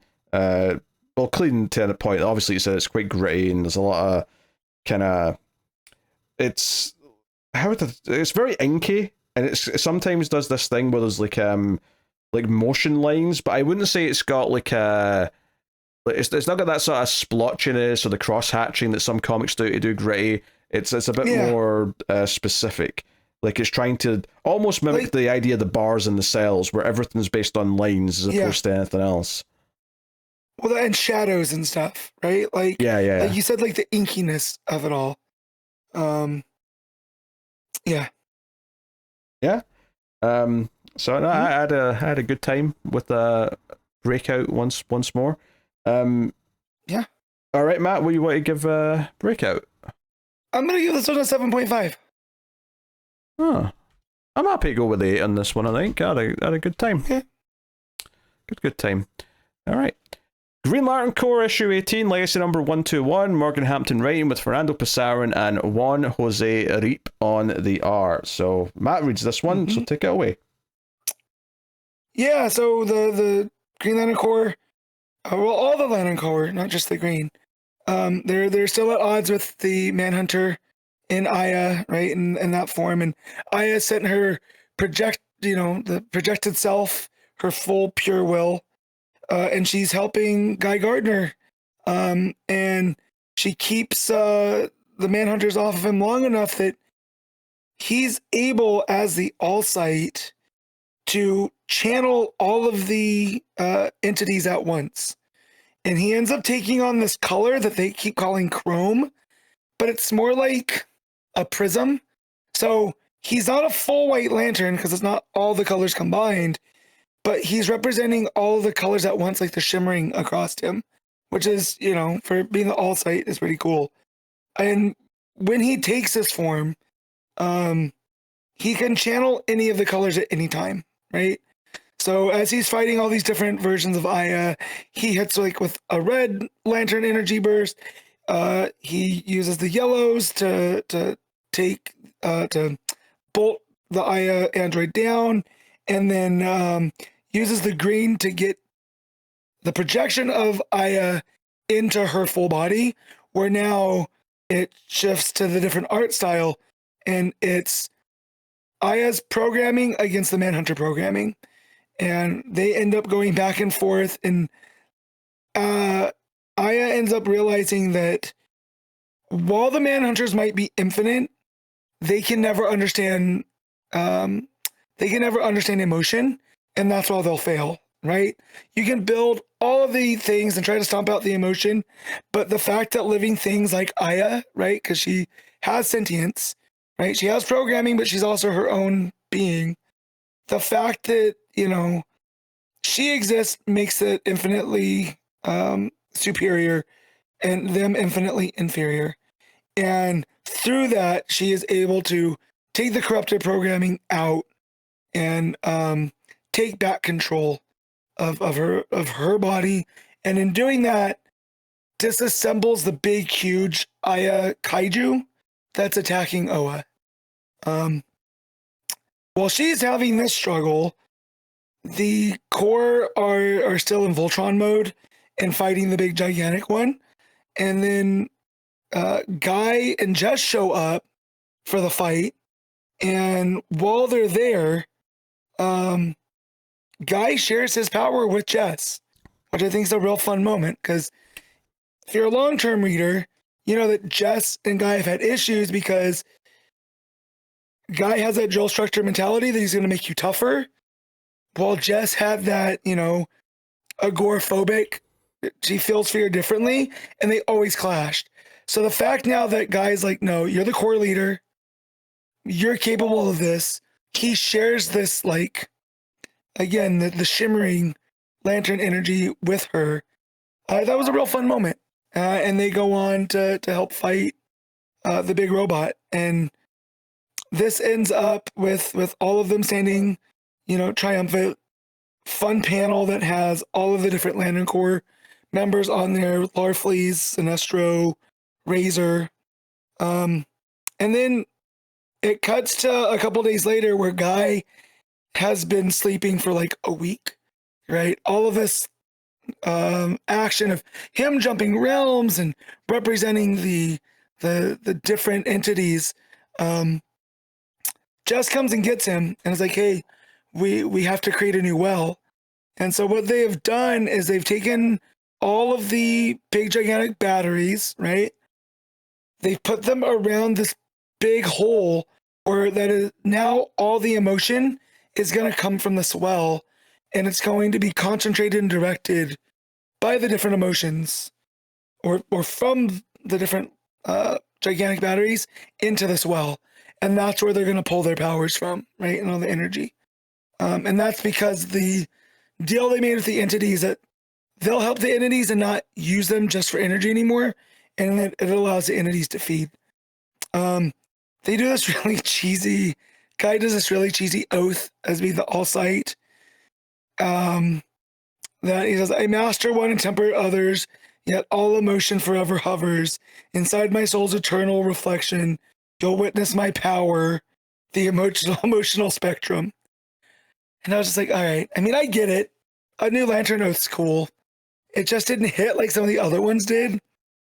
And you turn the page and you see now with this well, all of the Lantern Corps members can now do this chrome shimmery thing, which is cool. And we also see John with a almost a blue lantern on to kind of match his sister, which I think is really cool. And at the end here, the last couple pages, we check in with everybody. Guy goes back to sleep. Katma, Tui, and John are now rekindling their relationship. And Aya and Razor are looking over the city. Soranik is going to stick around and help research, all of the weird things that have been going on. Joe is off to go to Earth to go help out Kyle. It seems like they're going to go help Kyle in Odyssey. And the other Lantern members have chosen to become hosts for the emotional entities. So Saint Walker's going to go with Adara, the blue one. Razor's with the Butcher. Aya's with Ion, which I thought was interesting. Soranik with Parallax. Fatality with the Indigo. And then, of course, Larfleeze. And they're going to become the Alpha Guardians.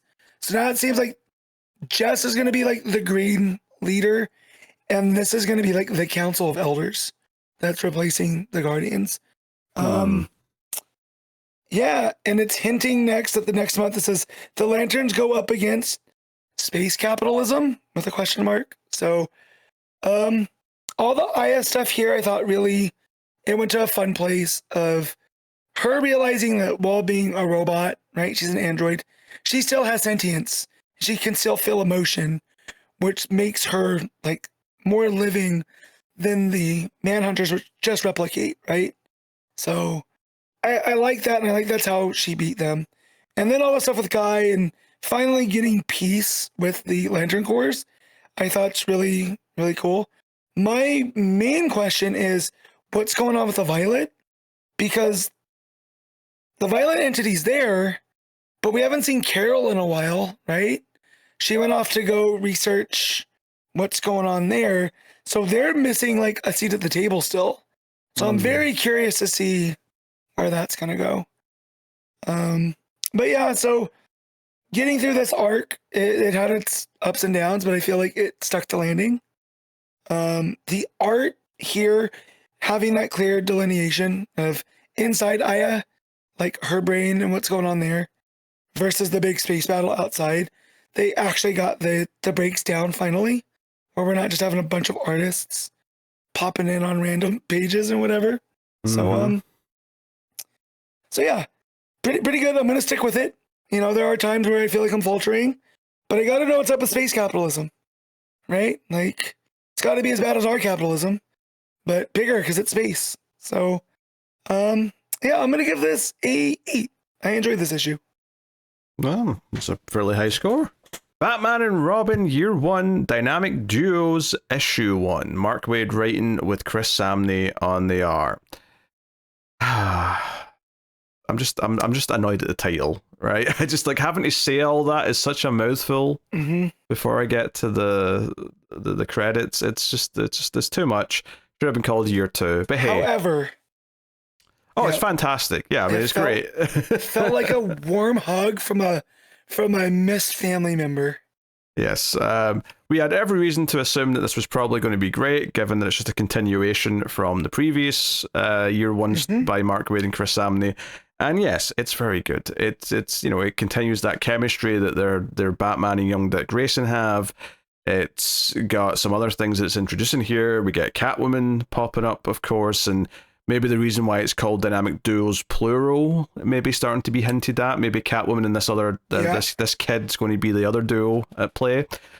But we have I feel like the whole concept of Barbatos has come up a lot more in the last few years. Like obviously Grant Morrison really played with it back in the late 2000s, but I feel like between the name coming up maybe in the Absolute world and here again in this Year 1 where there's a cult worshipping Barbatos, which obviously Batman and Robin crashed the party. They stopped the sacrifice from happening, but that's what the issue starts with, is this cult saying, we sacrifice this to you, Barbatos. I do love the swerve because I was like, oh, is this what we're doing for Year 2? Yeah. And then it instantly is just the first case. And I was like, oh, okay. I mean, had they done culty stuff, that would have been fun. But we don't actually Batman and Robin show up. Yeah, we don't actually know right now who the actual villain's going to be. Assuming that Catwoman isn't the villain, because I wouldn't assume she is just a straight up villain, but who's to say? We'll find out, I suppose, as we go on. But yeah, we get this scene of Batman and Robin beating up the cult. I love that Batman's actually down the well where all the previous sacrifices have been put, so it almost looks to them like Barbatos is coming up through the well, and then you just realize that it's Batman, and he's, obviously he's quite stern, he's quite upset about the whole affair, as you'd expect. So that's fun. And then Dick brings home like this little gargoyle statue thing, this Barbatos statue, is like for the trophy room, and Batman's like, I never agreed to call it a trophy room, even though clearly he's amassing trophies from all of his various victories. And Dick seems to be a little bit too into this statue, which I think is funny. Yeah. Right? He loves having it in the cave. I thought that was real funny. Yeah, there's also that, and then like Dick, try to get Alfred to speak up about stuff, and he's like, "Oh, I fear I can't, Master Grayson. If my employment might be put into jeopardy." So he, sassy Alfred getting his point across without actually saying the thing's quite good. So because he goes, "Remind you of anyone," and that's where he says, "Yeah, it's good stuff." So that was super funny. So the other big thing here is that Bruce goes on a date, to the movies, and he's criticizing the movie for being too dark and cynical, which is obviously hilarious for anyone. Which is funny because it looks like they're going to see Out of the Past, or are they seeing Scarlet Street? Because Out of the Past is the only title I recognized, which is kind of dark, but is that movie that cynical? Like, it's a film noir, traditional. Like, yeah, I don't know, I've not seen it, but they both sound like they both sound like they could be noirs, because he mentions a noir. Yeah. But either of those could be noir titles for sure. But the whole thing here is that they go into the alley and like they get like mugged effectively, which obviously is bringing up a lot of memories for Bruce. And then the reveal after like a page of like teasing the culprits is that it's actually a gang of kids. So they've all got masks on, like over their face, and they've got their hoods up and all that. And Bruce is like, no, I'm not going to give you anything. And, you know, the date's just kind of like, Bruce, they're just kids, and it's, you know, you've got more money than you need, so it's whatever, just pay them off. But he's not having it. He wants to put up a fight. But the weird thing is, though, is he does kind of get beat up by a bunch of kids, although you do, obviously you're sitting thinking, oh, well, he's clearly not putting in all his fighting skills, because he could clearly win this fight against these kids. But it does lead to the hilarious moment when he's telling Alfred and Dick about this after the fact, and Dick Grayson cannot stop laughing. The thought of him getting beat up by a bunch of kids, it's actually very, very funny. It's a very, very funny Bruce scene. Stevens like, yeah, I had to maintain disguise. I was on a date. And Dick's like, yeah, sure, wink, wink. Let me tell you, though, if this was absolute Bruce Wayne, he would have kicked the shit out of those kids. I mean, you're right.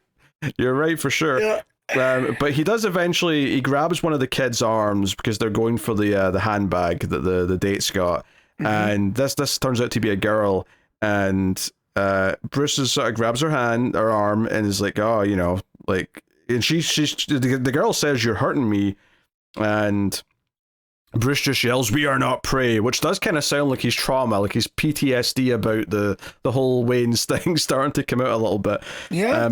Which leaving a theater in the alley, ripping something off, like, he's definitely having flashbacks. Well, here's the thing, though. I'm not convinced he actually is. I almost wonder if, like, he just wants the date to think he is, because it makes too much sense that he'd be, because the date knows about his parents, right? That's not a secret, that part. Right. So I almost wonder if he's intentionally playing it up a little bit for the sake of the date, and like, oh, this will explain, you know, my attitude right now or whatever. In fact, I mean, the issue kind of says that he's surprised by these kids, so I don't think it is. But like in any Batman story, it wouldn't surprise me if he turned around the next day and said, "No, I intentionally walked down that alley because I've been hearing about these kids being up to no good. I wanted to get a look at them, you know, first-hand experience." Like it wouldn't be out of character for Batman to do that. No, but even if just minus the kids thing, I think one of them does mention that there is a thing of robberies going around.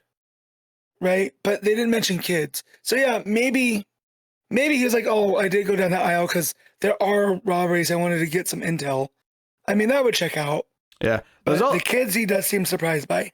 Yeah, there was almost a second here where I thought, are they doing like an introduction to Jason Todd already? Which obviously wouldn't really fit into the canon of like the timeline or anything like that. But it just like how out of continuity is this, you know, versus, you know, the regular stuff, because I just thought, one of these kids could easily be Jason Todd. Easily. Yeah. Well, until they mentioned that was a girl, I thought the one that's wearing clearly the Robin colors, right? The green and the red. I thought, oh, that's Jason. And this is our introduction to little hood rat Jason Todd. But no. And then it's like, oh, no, it's a girl. Yeah, it turns out to be a girl. And then the big thing at the end of the scene, before we go to the aftermath with Dick laughing at Bruce, is, you know, a woman, you know, opens like a door in the alleyway and tells him to let go of her, and kind of, you know, gives her an out and gets her away. But, you know, she's all the panels of her, all this bright light behind her, so she's only silhouette. So my assumption in the moment was this is probably Catwoman. Obviously later on it confirms it, but it felt quite obvious that that's who this was going to turn out to be. So good moment. And I half expected until we find out that it is Catwoman and that she doesn't really know this kid, I half expected to be her little street urchin gang that they're robbing people for, right? And so I was like, oh yeah, no, that checks out. But no, she turned to be at the right place at the right time, and helps him out, which, Yeah. her all in silhouette though, the way that Samnee draws that with like it's not fully dark on the bottom of that page. Like the way that he plays with the light, it's fantastic art. Yeah. Like there's no one that does it like him. It's the art and also the fact that she's sticking up for this type of like little thief that feels very Catwoman. She even has a line where she says, "Oh, I guess you learned a lesson tonight about picking your targets wisely," which sounds like a Catwoman, piece of advice, right? It's like, hey, know your targets and know you can deal with one. So the other thing with the Dick and Bruce conversation though is that Bruce kind of like it's like he's hesitant to say it, but he's like, I think we need an inside man, which obviously being the age of the culprits, that means Dick. So Dick's immediately like, oh, undercover Robin, let's go. He's super excited about it. He's like, I'm sick of this. I love it. Sick of this school homework. I want to go and do some detective work. So that sets that up. And I thought the next scene was going to be him meeting the kids, but it's actually this girl sort of been dropped off by two of the other kids. And the scene here is Catwoman shows up in costume with the very kind of old school outfit with the cape and all that, which is, yeah, it's a wise choice for the art style, I think, and it matches everything else that's in the book. It does, but I'm still not a fan of that costume for her. I always thought it was weird. She's a thief and she has this big billowy cape. I get it was created in the 40s. But still. Yeah, it's going for, because it's kind of like, it's not a cape with like a, at least, I mean, maybe they'll come up with like they'll retcon a tactical reason for it later maybe, but it's less a cape like Batman's where it's got a purpose and more like the sort of thing, like it's like represent like a shawl that a woman would wear to a fancy ball or something from that time period, Yeah, it's an accessory. Yeah. So. But I mean, Samnee makes it look good though, like, again, I like other Catwoman costumes more, but he does because of his style doing that classic, the nice lines, the way he hits the shading. Like she's almost in a pinup pose, but not quite, right? Yeah. Which is right in Samnee's wheelhouse. It looks great. Yeah, it fits the vibe of the book and like the art of the other characters for sure. And the final page is the kid notices there's a cat with Selina. But the cat's injured, right? The cat's like missing an eye and has like one eye closed, and the kid points this out, and it's like, this like Selina took in a stray who's a little bit worse for the wear, but still is still looking after the cat kind of thing, which kind of almost is a bit of foreshadowing for her taking in this kid and maybe helping. So it wouldn't surprise me if this turns out to be like, because we don't know her name yet. We do get her name at the end actually, but she says her name is Mehetable, which is, am I saying that right? Yeah. So I looked it up, and it's a name from the Bible that's Old Testament. I still don't really know how to pronounce it. I can't find a good pronunciation, but apparently it gets shortened to Mabel quite often. That's the origin. Because I was wondering, even though we get a name, I was wondering if she's going to turn out to be the character Holly. Holly, the one that's usually Selina's protege. Like maybe she picks a different name, but that, to be fair though, they have given her a name, so maybe they'll not go down that route. That said, though, but that's the thing though. By not having her be her, it means that she can die at the end of the story if that's where we're going. But like, I don't even buy that's her name because that's what she names the cat, right? And she goes, "Oh, what's your name?" She goes, "Oh, well, call me Mehetable." And it's just like, okay, she could end up being Holly, could be someone else, right? Because Holly's traditionally blonde, right? True. I don't think that rules anything out, though. No, it doesn't. That's what I'm saying. Maybe maybe something happens and she becomes, Holly, or what we think more of. But yeah, it definitely feels like when you said the titles dynamic duos, and now we're getting Catwoman and maybe Catwoman's first protege, and this is going to be a back and forth between Batman and Robin and Catwoman and whoever she's going to be. Again, this is what happens when Waid cooks, right? Like he's capable of so much. And I'm very excited to see where this is going because I didn't think we were going to get Catwoman, at least in issue 1. I mean, I'm not surprised as Catwoman. It makes sense that other major characters would be introduced, but like I guess I was expecting to have a tease of who the main villain is going to be in issue 1, and I don't feel like we've had that yet because there has to be like a villain, right? Like someone who's a real threat. Yeah. on top of whatever. And I don't think it's any of the ones that Samnee draws in the conversation with Robin, because when Robin's pointing out who this gang could be, because he's like, yeah, I mean, they could be all acting on their own or working for some grown up, and we see Mad Monk, Joker, Penguin, Scarecrow, Riddler. Yeah, it wouldn't be one of them. They all look great, right? I don't think it'll be one of them. That said, I need a Samnee Scarecrow, because the way he draws him like an Old West Bandit, kind of, with the bag head kind of draping, looks so good. Yeah. I mean, I guess it probably will just be whoever's like given the kids work, but that does raise some questions as to who it could be. Like, what villain makes sense for like setting kids on targets? Like, because that doesn't sound like the work of like one of the heavies, right? It doesnn't sound like something Bane would be doing or anything like that. Not that I would expect Bane ever anyway here in a year one story, but you know what I mean. Yeah, it's too early. I mean, Penguin, yes, Penguin would have a network of child thieves, right? Yeah, but that's not fulfilling, right? Like Catwoman. Well, I mean, Catwoman and Penguin do have a history of showing up together. Yeah, I don't think Penguin would be an exciting choice. I'm expecting someone with a bit more menace behind them, but yeah, we'll see. But I mean, because the funny thing is, though, if they hadn't done the whole Catwoman thing the way they've done it in this issue, I would have guessed Catwoman. I'd have said Catwoman's the one who's teaching these kids how to rob people. But I think the way it presents it here, it's pretty clear that she's not the one telling these kids to rob people, unless she is. But this girl just doesn't know about who's like giving out the jobs. Right, only the like the two main boys are the ones getting the orders. I don't know, but that would be a little bit convoluted if that's the way they go. You're more familiar with year one than I am. Selina does show up, right? But it's just Selina, it's not Catwoman. So this would be Bruce's first interaction. But he's already encountered Selina. Yeah, you're based on Frank Miller's year one. Then yeah, she's a prostitute in year one. Right. But I don't think the first time he's running. She has cats. I don't think she ever puts on like a cat costume in that book. Yeah. It's been a while though. So we can probably rule out any of the year one stuff with the mobsters, but yeah, I wonder who Wade's gonna pull from. It's probably gonna be some obscure 40s villain that we're not that familiar with. Maybe. I think what I like about it though, the fact that it's seemingly not Catwoman, is I think that it'll be a good foe for Catwoman though, because this idea that someone who's worse is manipulating these kids and Selina is actually trying to protect them because she's a thief and whatnot, but she's got the heart of gold, all that stuff. Like, I think it makes a good foil. Yeah, it's a good foil for her to have someone try to corrupt the kids aside from her. Yeah, and if she personally bonds with this one kid, it's like, okay, she's got a personal interest in finding out who's turning the kids down a really dark path potentially. Especially if whoever's doing this and like sending the kids on these like thieving missions, what if the missions keep getting a bit more, a bit bigger, a bit darker? They start.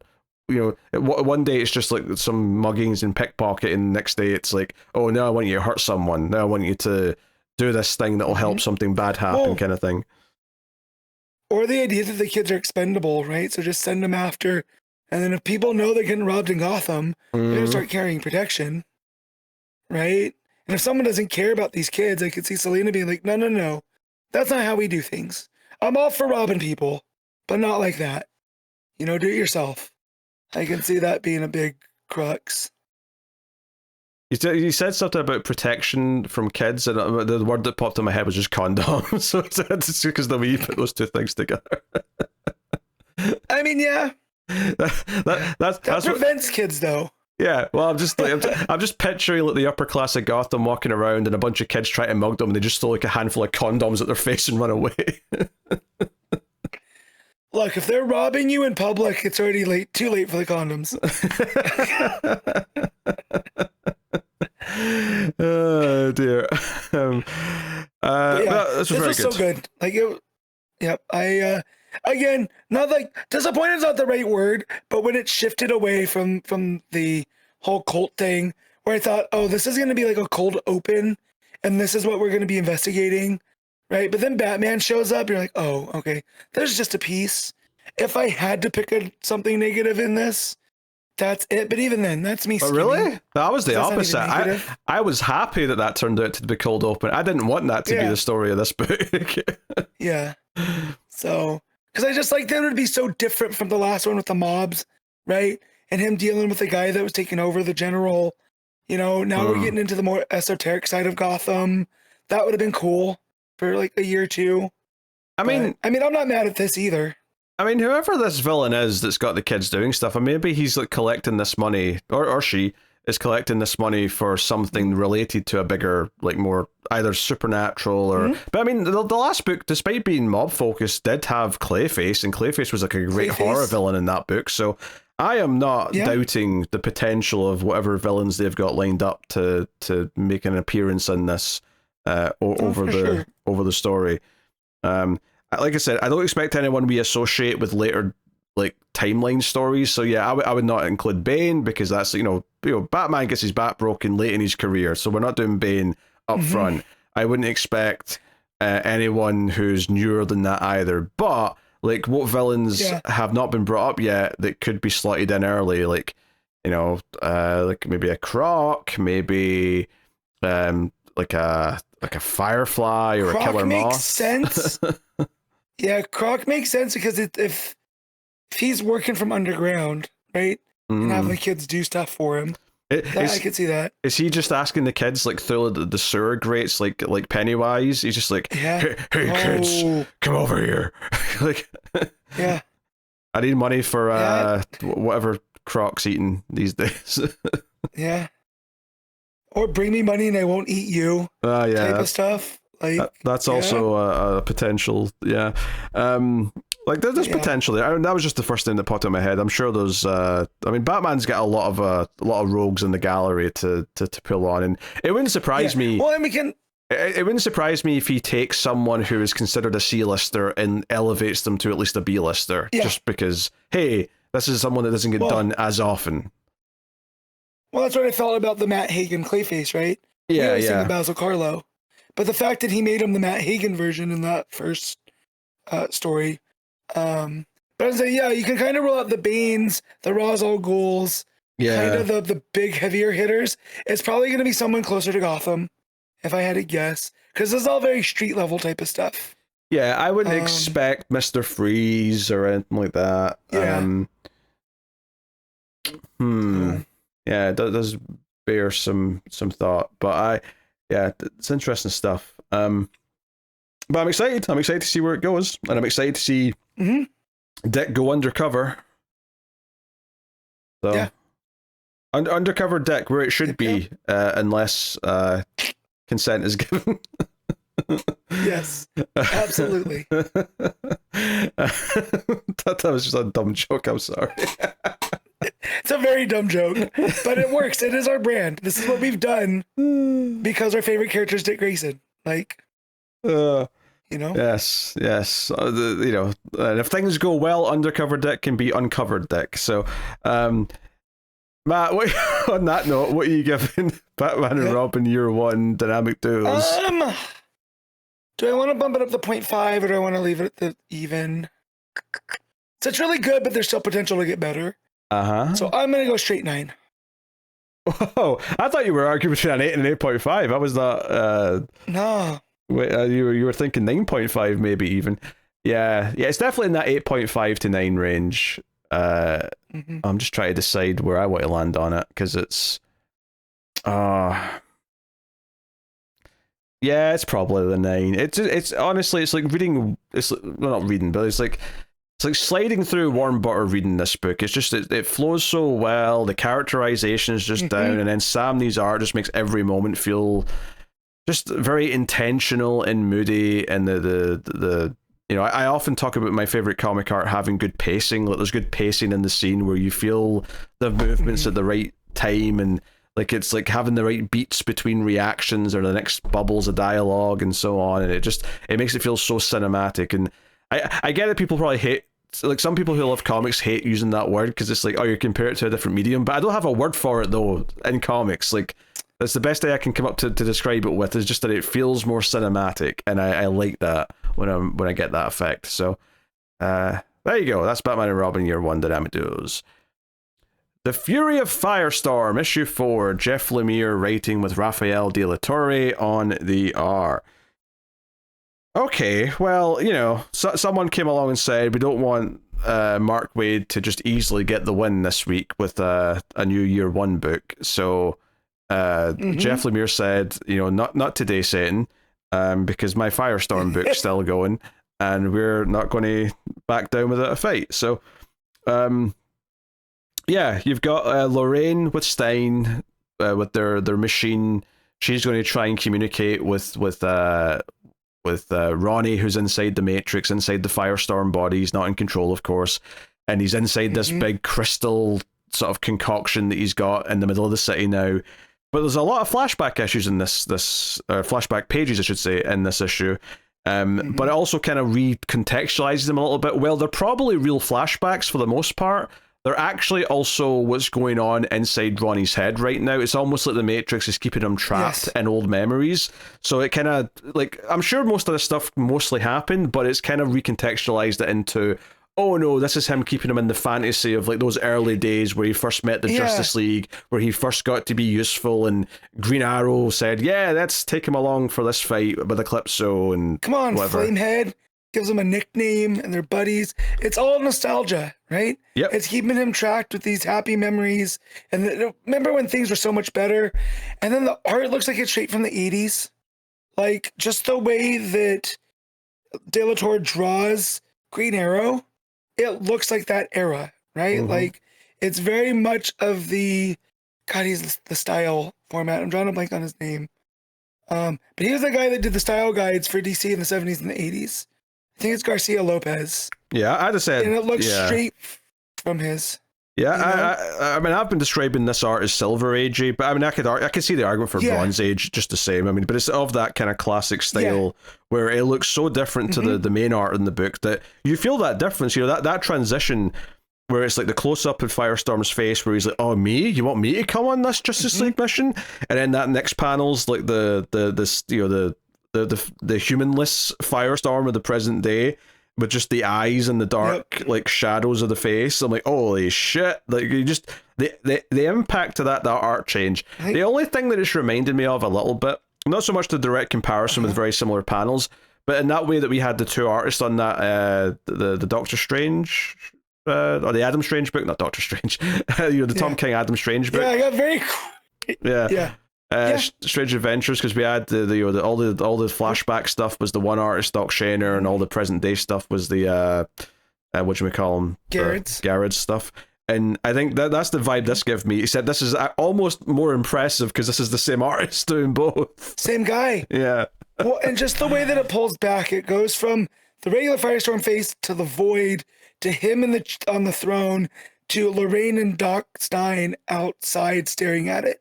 Yeah, it does the and just that progression too. It does the Russian doll thing where it's like, oh, we're here and then we're out here and then we're out here. Yeah. So good. Yep. No, it's great. And then like Stein's like saying you have to get close, you have to do this, and she flames up into Flamebird or Flame Hawk. What's her name? Firehawk. Firehawk. I keep forgetting what her exact. You know what, though? I just accepted it as Flamebird. Yeah. Like, I was just like, yeah, it checks out. Nah, because that's Nightwing and Flamebird. Yeah. So there's a reason why that word exists in my brain, but yeah, it's not exactly right. Yep. But yeah, she goes in and she's like, "Hey, Ronnie, I know you're in there. Can you hear me?" And humanless Firestorm is just like, "Oh, this is futile, whatever." But what's interesting is we start seeing inside the flashback where Ronnie's been held and he's fighting Eclipso. We actually start seeing the odd little like thought bubble coming in, which is clearly what Firehawk is saying to him.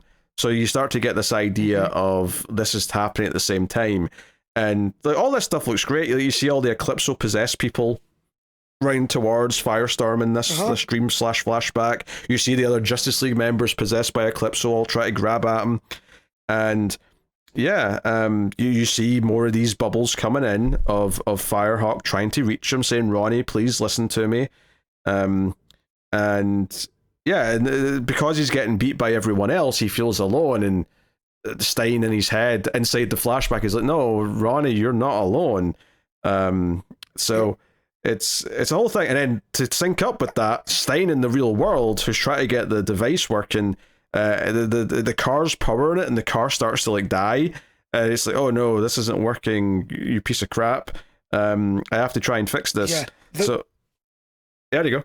The pacing here, like you're talking in one of the other books, the way that the pacing goes with him trying to start the car, and we know Firehawk's in there and she's in danger, so the tension is just being ramped up, and then Doc Stein has to lift the hood of the car to fix it, to do what he needs to do, knowing time is of the essence, right? Yep. And it's just it handles so well.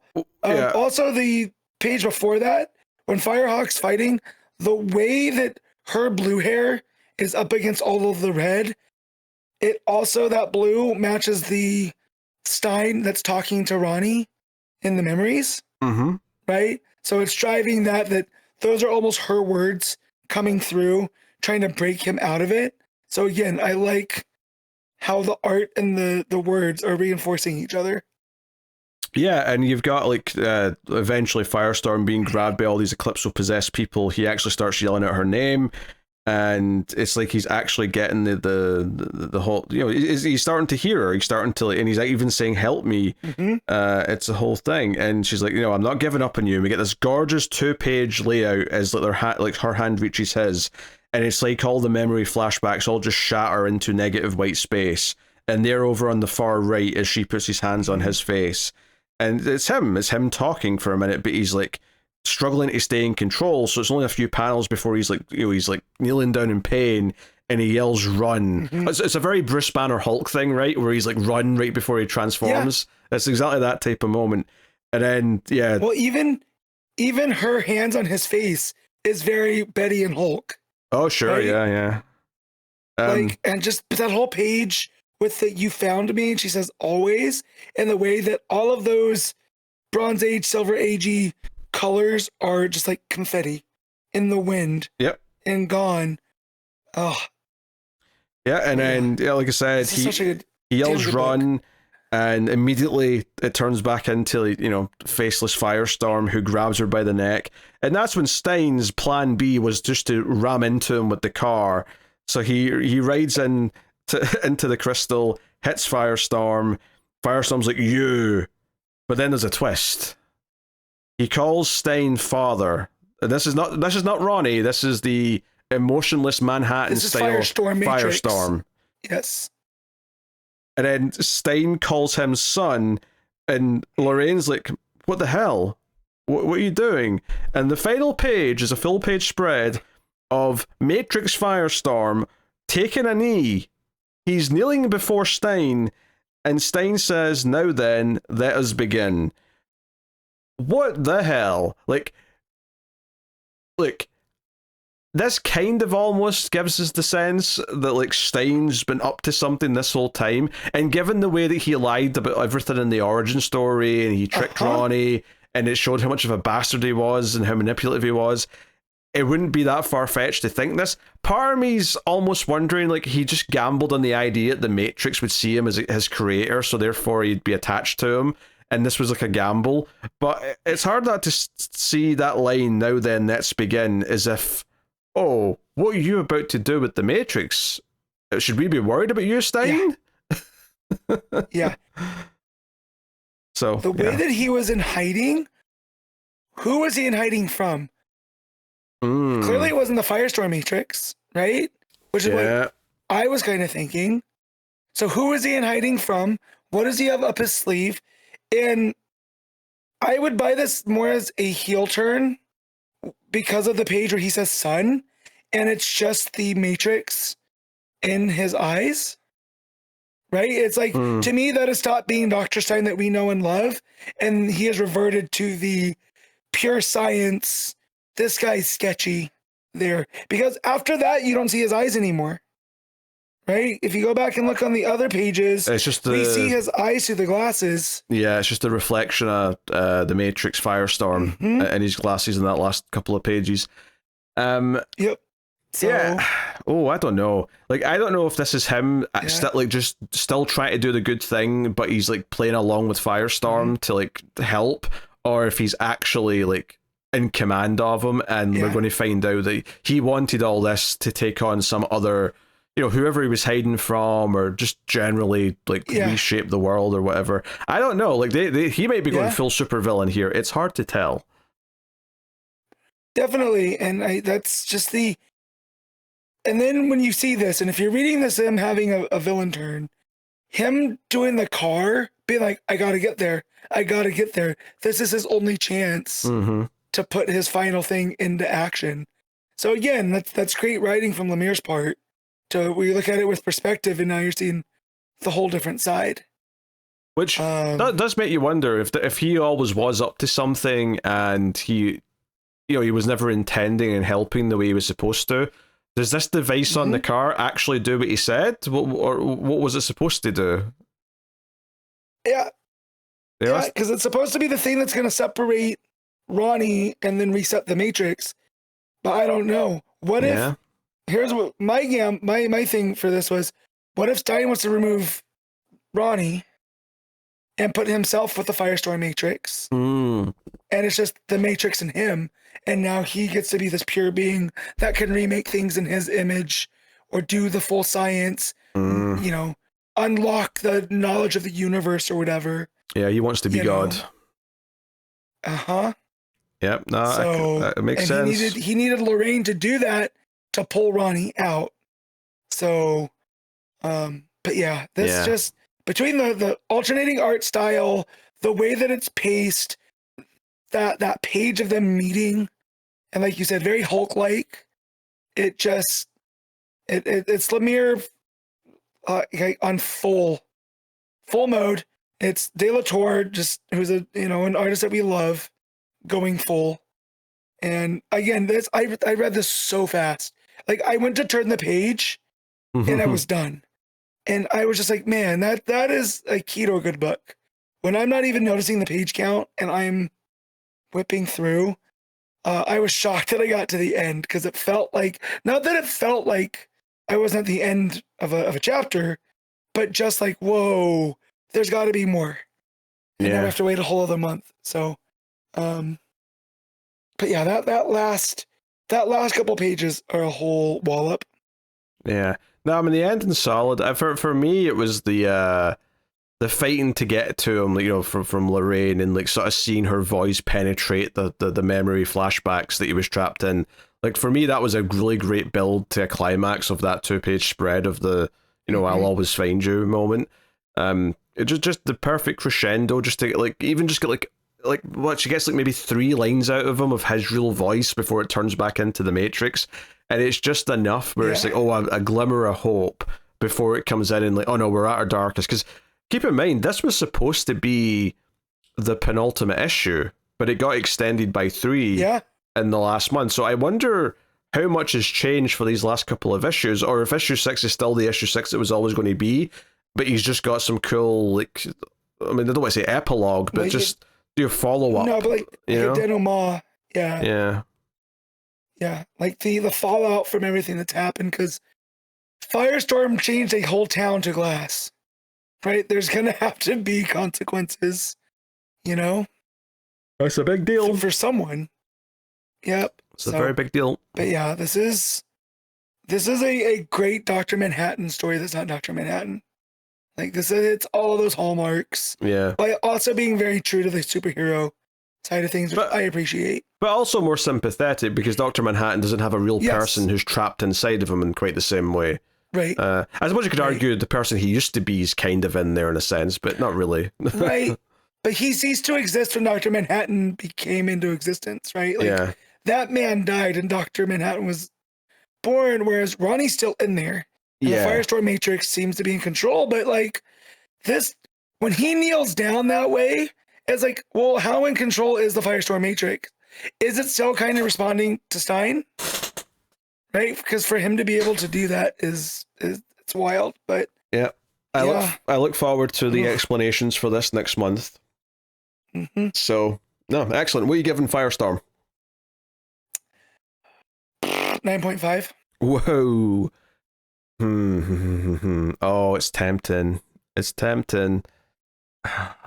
I mean, it's a 9 or a 9.5. Like, I'm only waffling between those two. It's not like a bigger range than that.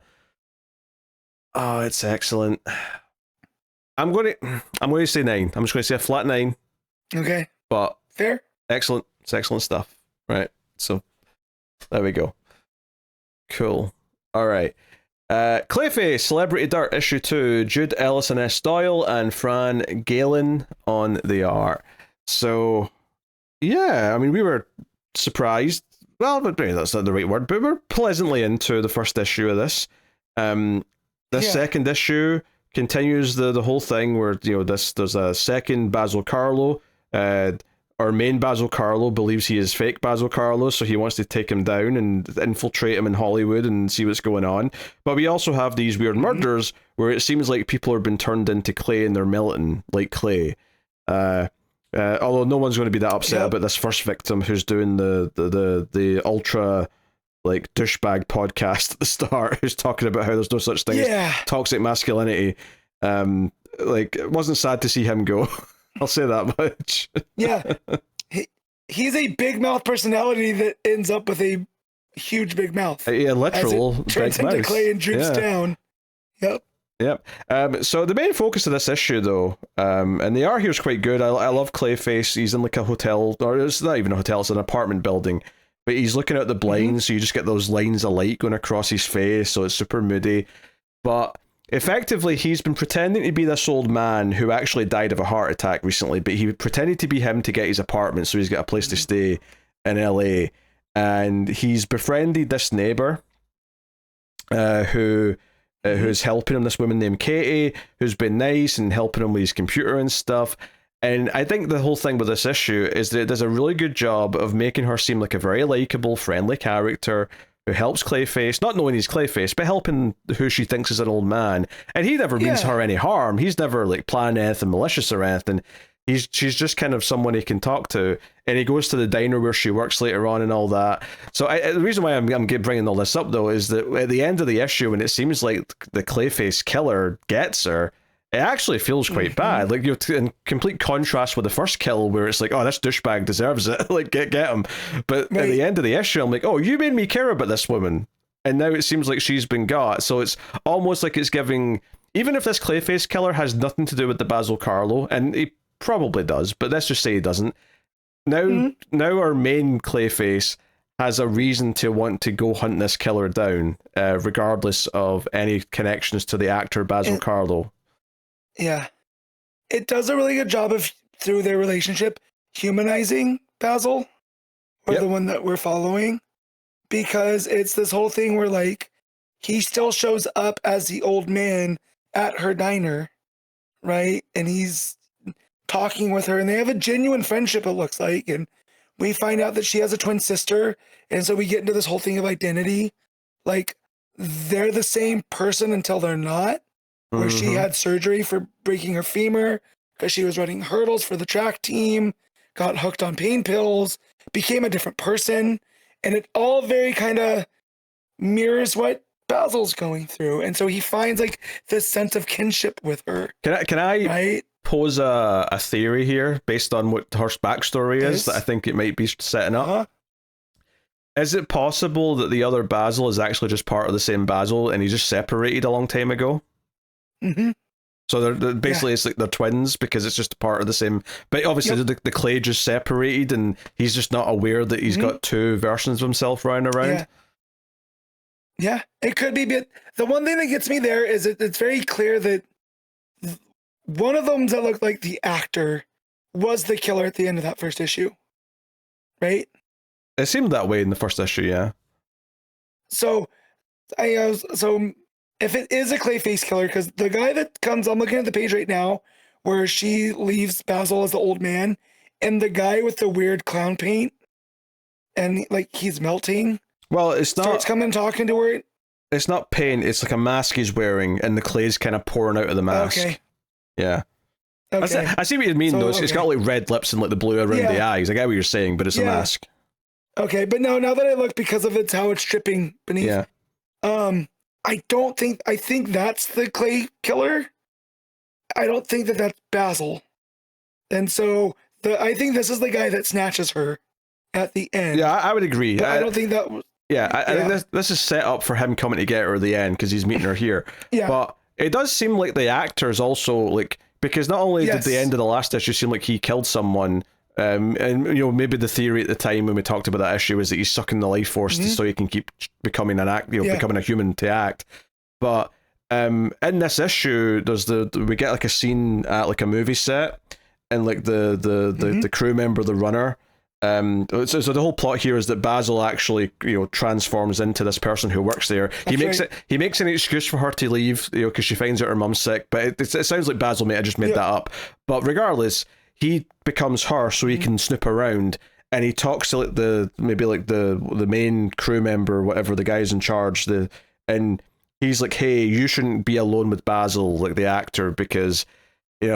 People who have worked with him or have been left alone with him have some bad stories about him, especially the young women. So you should probably try and stay clear of him. So they're definitely setting up the idea that there's people maybe if not going missing, at the very least they're having scary, traumatic experiences with him.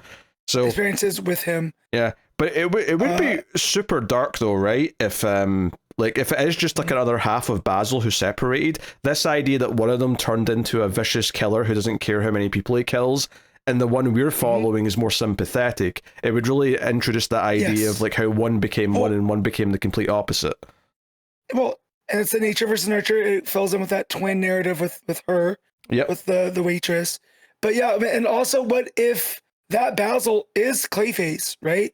That is a Clayface that has fought Batman, the one that gets up to schemes, but the one that was trapped in Arkham Tower, is a piece of him, but that's like, he's the human piece, right? He's that aspect that is sympathetic and whatever, and that's why he doesn't, Well, I think, what I mean? The big question though, if we're right about this idea that he's like they're both Basil, but at some point he's split in two, and he's just not aware of that.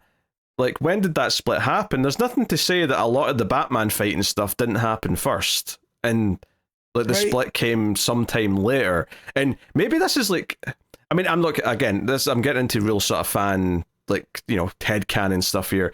But what if this is going to help explain why, like, we had the good guy Clayface in Detective Comics and stuff like that, but it feels like there's still a villainous Clayface around as well. Like, what if this is going to somehow like try and explain all that? There's been two of them. Like, there's been two Basils because he split in half, and one became more villainous, and the other one kind of went down a path of redemption or whatever.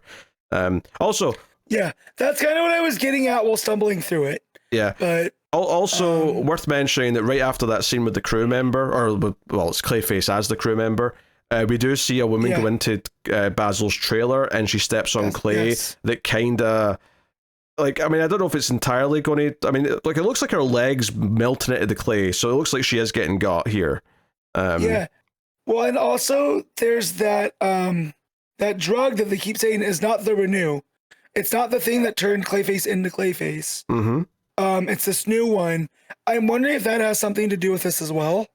And if that's what the guy that is melting at the beginning was doing, like the drug is making people melt. Maybe, yeah. And maybe she's been using it, and then when Clayface touches her, he's able to absorb her or whatever. Because that's definitely the actor Carlo seemingly killing her through the clay. Right? Like, actually, she is melting. I forgot there was a second page where she's actually just straight up, her face is melting off. So and there's that great panel where it looks like Clayface is forming behind her. Again, the villainous one who's the actor right now, presumably. That's right. Forming behind her. That's a real horror movie visual, that panel. Yes. Absolutely. And that's that whole thing with the two is like, particularly young women. And then we see this woman that works for the studio, right? She seems like a mucky muck, the way that she's dressed, going in there. So, yeah. No, very creepy stuff. It's creepy stuff. Obviously, the whole idea of young women being the victims of someone powerful in Hollywood definitely has a lot of undertones to it.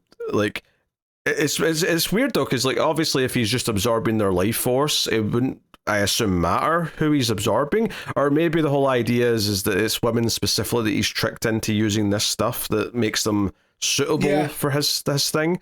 But it definitely feels though. I mean, they could just tell us later the guy with the mask on that kidnaps the nice like neighbor lady. Maybe that is just Basil, the actor, who's like, you know, going out for extra victims. But it does feel like a separate villain right now. It feels like someone else who's got some clay-like qualities because he's melting through the mask. But maybe he's not a Clayface full on. All the way through, yeah. Well, so you were talking about like he's having the ladies use that stuff and it makes it easier for them to kill. That guy in the beginning is talking about toxic masculinity, and what actually is toxic is women not thinking that masculinity is attractive. What if this drug is meant for like women, but he was secretly using it? And so he's counter to everything, right? I just think that'd be a fun twist. Like, I don't know. This guy's talking about what it means to be a man. He's secretly doing all these treatments. Right? I mean, it's a good. And that's why it's a good point, though, Matt, because that opening scene, there's no like Clayface reveal of like him popping up and like doing this to this guy. It just happens to him while he's talking, which does maybe lend credence to the idea that he's just put something on his face that's having this effect. And because the next when we see that, after that, the first thing we see is the Losel Max ad that's outside of the apartment that Clayface is in, that our Basil that we're following. So I feel like that's a tie, that's put together for a reason. So like, what if this guy is just caught in the crossfire, right? This is just a clue of it all, that he was using the stuff that's not stable, you know, and that's why his face starts melting. The guy at the start, you mean? Yes, the guy at the start. Yeah. Yeah, because it feels like the guy who's got the mask on, who's melting, who kidnaps the neighbor, he feels like he's a bigger threat. He feels like he's not just, you know, there to prove a point. So, because, I mean, that's what the cliffhanger is. The cliffhanger is her hand reaching because she's trying to get back in the diner. You just see like the clay arms come out and grab her face and pull her back, and the final panel's the hand being pulled away from the handle. It's a really, again, a really good cinematic, kind of well-paced last page. Because you can feel the hand reaching out and then being pulled back at the last second. So close, yeah. It's like watching a horror movie where you're like, you're so close. You were right there, right? Also, it's clear that the guy in the mask has been following her because he shows up as the old man. I forgot about that till right now. Right? So he leaves going in one direction. This one comes back in that direction. And that's why she looks startled. She's like, don't you want to talk to me anymore? And that's where she goes to run for the diner door. Yeah. So yeah. Yeah, also, I don't know if it's necessarily he's been following her, though, because they do kind of set up that he knows where she works in their first encounter, because she kind of tries to awkwardly get out of the conversation by saying, hey, you come by the diner then sometime if you want to see me again. Yeah. So I think they set up that he knows where she works. Now, that doesn't mean that he's not following her. I'm not saying he doesn't, but I think they did set it up that he would know where to go. But what I do appreciate, though, he's not a perfect copy of the old man, though. It's like he's not as good at shape-shifting as Clayface is, because like the shirt's different, like he's got like a similar hat, but he's also got marks on his face. You know? Yeah. He's wearing like a Hawaiian shirt almost. Yeah. It's a little bit different, which I wonder if that even suggests that he's not Clayface the clothes. Like I wonder if he actually got clothes that are similar to wear, rather than, you know, because Clayface usually just makes the clothes as part of his whole gimmick, right? But what if this guy can't do that? He's got some clay, he can stretch his arms out and stuff, but what if he can't actually form the more complex things that Clayface can? Yeah, there's some interesting stuff here to think about, actually. Yeah. It's definitely, there's a lot of irons in the fire, and I'm loving it for that. You know, because it does. It's getting us talking. There's so many threads to pull at, right? Like it is a really good kind of crime noir story almost. And the setting's quite cool because we're in California. It feels a little bit different to most like you know, bat related like characters or whatever.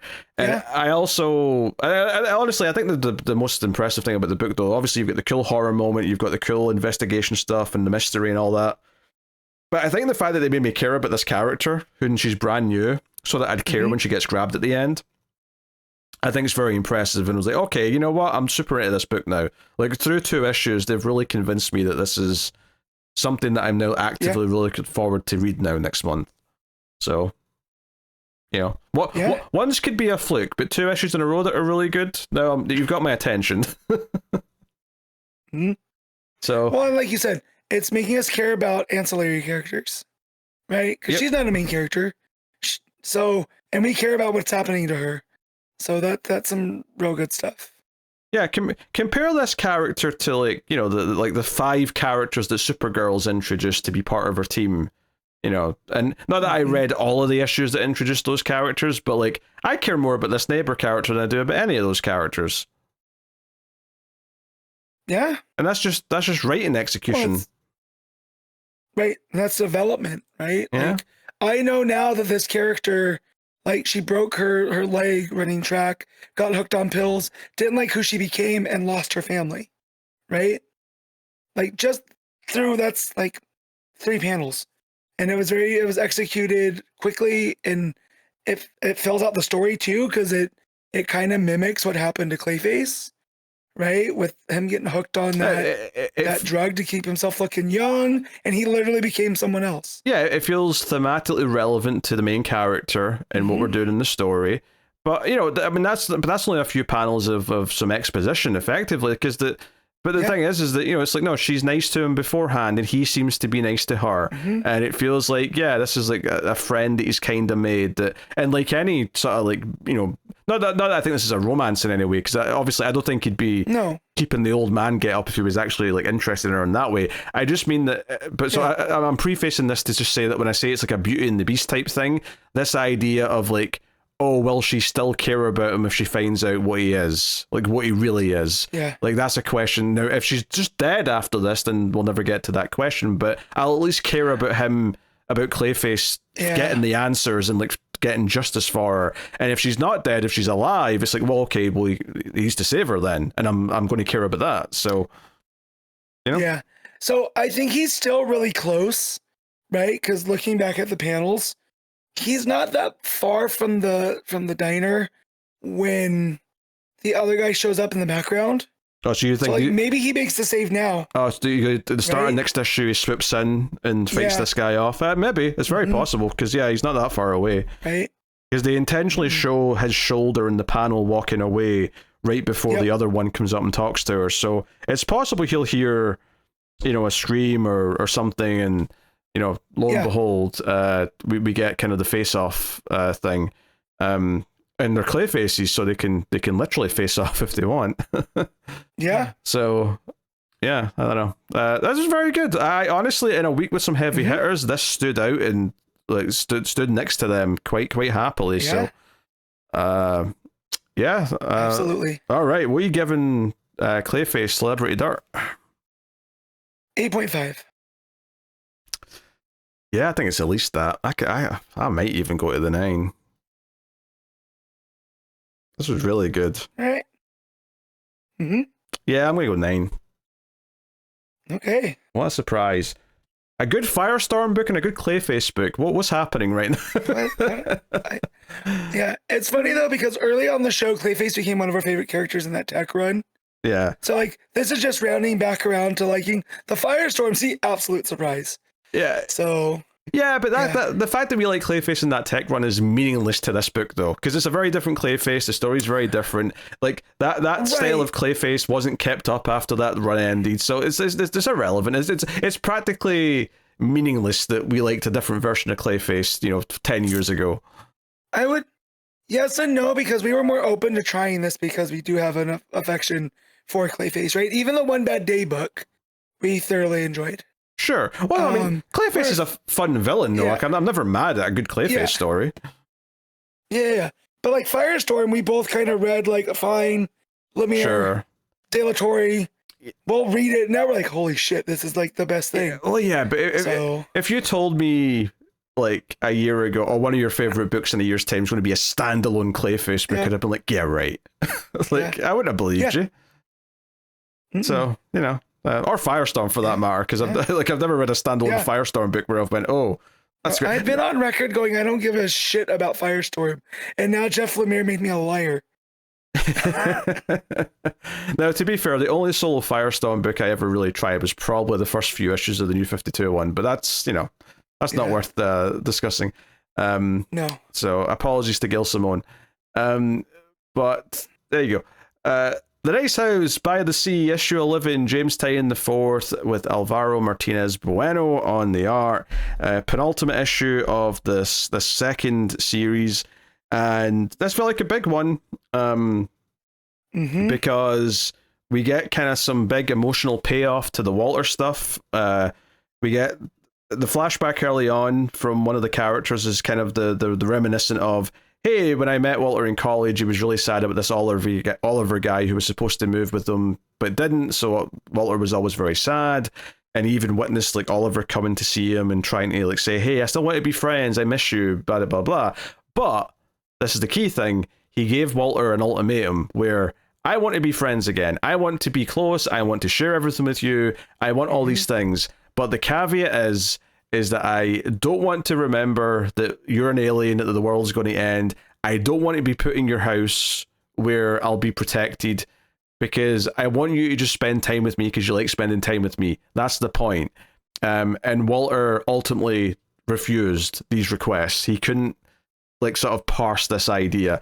And that's why the arc of this issue, which pays off all the build-up of all, 23 issues up until this point, is that when Oliver meets Walter in present day, which was kind of technically that was the cliffhanger last time with them, is that he made Walter show himself, is Oliver's like, you have to try and like save people and care about them just to care about them, not knowing what the outcome is going to be. It can't just be about the means to the end. It has to be, because at one point Walter says, I don't know if I can save them, or I don't know if they'll live. And he's like, yeah, that's how it's supposed to work. Actually, no, I think the line exactly is, like, I don't know how they feel about me. Like, even if I do the right thing, will they ever forgive me? And Oliver's like, yeah, you're not supposed to know. That's how this works. You put in the effort, you try, and you can't just expect people to feel the way you want them to feel about you, which has been Walter's, like, main fault, I suppose. I mean, obviously there's a lot of things you could say are faults based on who he is, but that's the main one, is that he manipulates everyone and he has all these expectations of how people are going to feel about him, and he wants to micromanage that and control it. So the idea that this issue is all building up to this thing where he just walks out in front of everyone, including Max, and even says to Max, look, this might be futile, right? And the people in charge of us might overrule all this, but F it, I'm going to try and save them anyway because I want to. It felt like such a heartfelt character moment to hear Walter just say, I want to save these people, not because they're the most important people on Earth, not because they're even that special, but just because I care about them. And it felt like an admission of something that's been true the entire time, even if he was never going to admit it until now. And I feel like him staging his own death and being the dog and interacting with them as the dog also had a lot to do with that, because he could hear everything they were saying about him, right? About the stuff that happened with Walter. And he has just accepted that. Like, yeah, no, I made a bunch of mistakes, but I'm going to do what's right because these are people. And I don't know if love's the right term, right? But he's like, these are people. I love them. I'm going to do what's right. And it's a complete turnaround from the first two essentially series of this. Is like, there's a sinister quality to Walter. Yeah. You can't get a read on him. And for him to just come out in front of everybody and say this, it does. It's like the ultimate development. Yeah. And not only that, the way he just drops a truth bomb because they demand to know, hey, is the world really gone? Like, you always tell him that. And I was not expecting his answer to that question, which was, I don't know, and neither does Max. And it's like, whoa, okay, that's interesting that he does not know. And he's like, we thought your world was ending, but here's the weird thing, is that all of us, like, the Walter, the Maxes, and whoever else built houses for, people on Earth, based on whoever these aliens in charge are, all of them were given different dates for when to assemble the people from. So while technically the world might be over, like, it definitely didn't happen when he said it did to them, because all of the images he showed them were fake.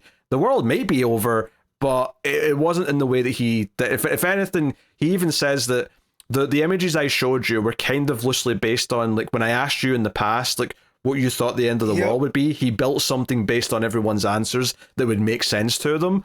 But they don't know if the world's actually over. And the way that he just said that, as if it was like, okay, I'm just being honest now. And then when he's like, hey, let's go and see if we can fix the two worlds that are now collapsed, because both the biomes are both like losing oxygen, they're falling apart. Yeah. Right. The way he just starts being like, hey, this all only looks like this to make you comfortable. So let's like get there quicker, and he just starts waving his arms, and like everything just starts like deforming around him, and like turning into like all that wishy-washy art of like, you know, all the, you know, the way his face sometimes looks when he's like acting weird, right?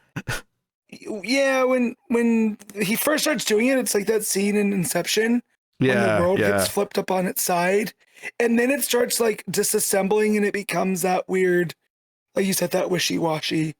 You know, the other interesting thing too here is the way that he goes, I don't know, and either does Max, right?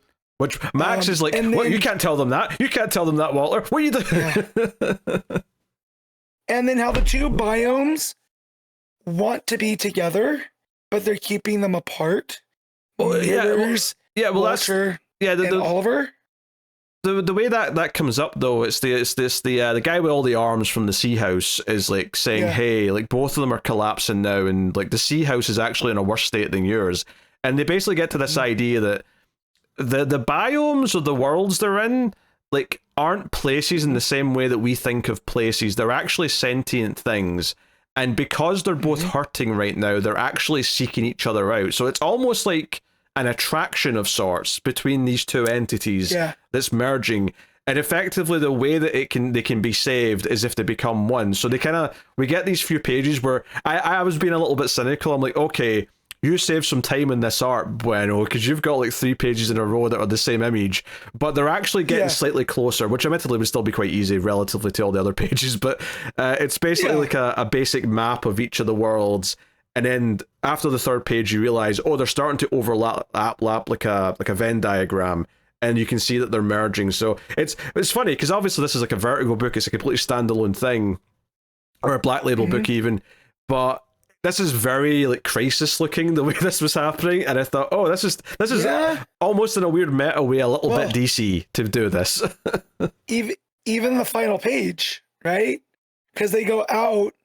And when Walter pulls them through that area, they look up and there's an earth above them, looking like it's coming down to crush them. And it looks like something from Crisis. Yeah, well, I didn't even think about that till you mentioned it. Yeah, well, I don't even say it's an earth. It's literally, because you can actually see it matches the map of the Sea House. So it's literally just the little sphere of their world coming down. Yeah. So it looks like a planet, like you say. But it's like, it's like another Earth or a Crisis from DC. It's you know, it's a great big final page, and it's like, hey, these two things are coming together and forming a new place, which makes me wonder if there is a 3rd book, and I think there will be, if I was to guess. I feel like it has to. Yeah, but there's so many ideas at play here. But it makes me wonder, like, what we're going to call it if we're going to have this merged, like, world now. You know, just a house in the water or something like that. Something a bit more neutral that combines sea and lake. But it's such a fun big concept. But I will say, let's say they don't get a 3rd book. Let's say this ends up being even if there is more story to tell, maybe let's say they don't greenlight it. I think they will, but let's say they don't. This turn from Walter feels like such a good like step in his arc that it's almost good enough to be an ending, right? It feels like this feels really big and important, the way Walter's just been open with them like this, and the way he's finally realized how he should treat them.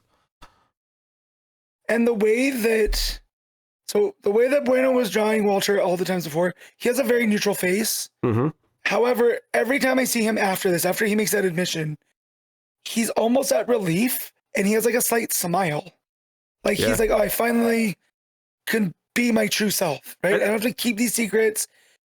And for Tynion, and this might be a jump for me here, I wonder if this relates to his identity. Yeah, I think I know where you're going with this. There's definitely like an in the closet, like coming out, kind of vibe to this. Yeah, that's really clicking. Yeah, and that was the whole thing with the two biomes that are hurting and they need each other, and Walter and Oliver's relationship, that also feels like a very, we can't be who we need to be because, you know, we have to be apart.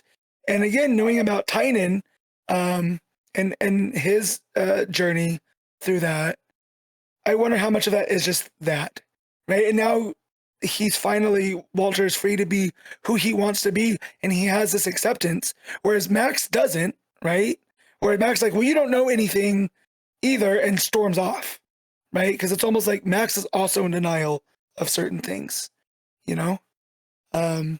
Yeah, all very good stuff. So many layers at play in this very trippy, spacey horror book, right? Like, it really is a Vertigo book in and of itself, like, you know? Yeah, and there's some sweet moments here, like the artist runs up and hugs him after he makes his big kind of return, and that actually felt very sweet, because it's like, oh, maybe you wouldn't expect that based on kind of like how maybe some of them feel about him. But he also has that big grand entrance where Max is about to, you know, start like wiping things out, and Walter comes in and just grabs her hand and says, no more dying, not today. And it feels like a superhero save. It feels like a big, you know, reveal moment, and then everyone's kind of looking at him, and it feels like he's finally able to be honest about, you know, who he is, what he is. And, you know, obviously there's more answers perhaps to give, but like he's given out all the ones that are needed right now. And then you get to the wild stuff where all the world starts melting away because he's controlling it. And Nora's being super cynical and like, oh, he's just showing off. And Oliver's like, yeah, he is. Like, but it's like, oh, they know him very well. Like, they understand what's happening right now. But yeah, that final page is gorgeous, obviously, with them looking up at the other biome coming towards them. Very sci-fi. When Max and Walter were talking about the people above them, or the whoever above them, it very much reminded me of Explorers. Because if these are the people that we're thinking are the big to do, but there's actually people above that, what the hell is going on? You know? Yeah. I don't want to give away Explorers, almost 40-year-old movie. People should go watch it. It's fantastic. I mean, I love Explorers. I would not recommend it based on this book, though. That's like, Explorers is a fun kids adventure. There's nothing heady about Explorers. Let's make that very clear right now. No, but there is a twist there that I don't want to spoil for people, or a turn rather than a twist. That this feels very similar, where it's like, who's above them, right? Because we've seen what they're capable of. Oh yeah, like, but it's not, what is this? But it's not a reveal, Matt. I don't know why you're acting like it is. They've been talking about like their higher ups for a while. Like we know, like, yeah. You know, we know that there's a body at the very least of like an alien race or whatever who are, you know, going to judge who's won this and all that at the very least. We've known that for quite some time, right? So yeah, but yeah, it was just the gravity at which they were talking that got me. Yeah. And it kind of feels like Walter's been a little bit of a rebel right now. He's like, you know what, screw all that. I'm going to help these people because I want to, and that's it. So yeah, I mean, the whole idea of like him, like trying to really micromanage how people feel about him. Yeah, you can totally read that into that as like just a commentary on someone who does that in the real world, not because they have like weird alien superpowers or a weird purpose, but just because they feel different, just because they feel conscious about self-conscious, I should say, about how people view them and feel about them. And it's difficult to sort of like let some of that go and like just accept that you don't know, or accept that people will feel how they do. And it's okay if they're mad at you sometimes. It's okay if you have a shaky, you know, period or moment, and move on with it. So there was a real like good central human quality here that really clicked together as Walter had his as sort of like big heroic return to help the group, and the honesty just flowing out of them felt so big, and just this huge turning point for the character, which, well, I expect there to be a third book. If there isn't, and we've only got one more issue left, this change in his character at least feels so climactic that I could live with this being the ending. Having said that, there's a lot of potential in like, a third series where he is already more friendly with the group and like they are more open, and because that would completely shake up the format again, versus what we've had in the first two stories. It would be funny if we lost all of the weird things in it. It just becomes a human interest book where we're seeing the social dynamics of this group of friends, trying to fit in with the other group too. Because that's the other thing, is that Walter's determined to save everybody, not just his group, right? It's everyone. And seeing this group of quote unquote exceptional people versus, the others, I think that would be real funny. Do I think Tynion will do that? No. Tynion likes writing weird stuff. Oh yeah, he likes to put spins on things. So we still have to presumably get to this like time in the future where everything looks like it's ruined. Now, it doesn't seem like a happy ending there, even though this feels like it's leaning towards a bit more of a happier ending in the short term. But like clearly things don't go perfectly entirely. I'm wondering if like the aliens in charge come down and pull Walter away, and it just leaves them abandoned in this place or something. Yeah, like who knows? But yeah, there's definitely like that's obviously the thing that would be left hanging if it does just end after one more issue. Is like, okay, I don't know if they're going to completely tie up how we get to that future in that issue. Maybe they will. I don't know, but like it doesn't. I wouldn't expect in one more issue. God, I would be so sad if they just nuked Walter from orbit. Like they're like, oh, you little shit, we've had enough of you. Yeah, and they just drop a, What if they send in like a replacement who's more, going to toe the company line, the Bjork, if you will, who comes in to replace Walter, and is just kind of like, all right, these are the rules, humans. You will not disobey these rules, or you will be melted. Right? That's how we're going to operate this. But this was a fantastic, like, I always worry about this book because it is so heady that I'm gonna lose like track of stuff. And like, while I don't remember character names, like I don't know who the main narrator is at the beginning. However, none of that stuff matters in the bigger picture because of the story of Walter and Oliver and Nora and Max, and all of that is so strong that you can just pick it up and like all the little accoutrement, I'm fine. If you read this in collection, I'm sure it's going to flow so well and you'll pick up who this character is. But to set it up in his perspective of Walter, that's all kind of that you need. But yeah, sometimes I worry that I'm going to get lost in stuff, and then Tynion just walks me through it and it's fine. So yeah, and that opening conversation with him and Oliver when he was in college is very, think of the ultimatum that's given here. It's basically, and it's funny because it's almost like a reverse ultimatum, because it feels like the ultimatum is really from Walter, which is that, we can only like be friends and be together if you are committing to this future that I've envisioned for us. And Oliver's like, no, we can be friends, but we have to like forget about all that and just take it one stage at a time. And like you can imagine that's someone who is super committal, wanting to lock someone into like their idea of what their future is. And not being able to give that up is very much a character flaw, because Oliver says, if I'm going to get into one of these houses, I want to earn it. I'm going to I'll become a good actor, such a special actor, that I have to be considered as one of the best people on earth. So it's almost this interesting thing where he set out to like prove that he was worthy of being special, and that's actually what got him picked up by Max for the other house.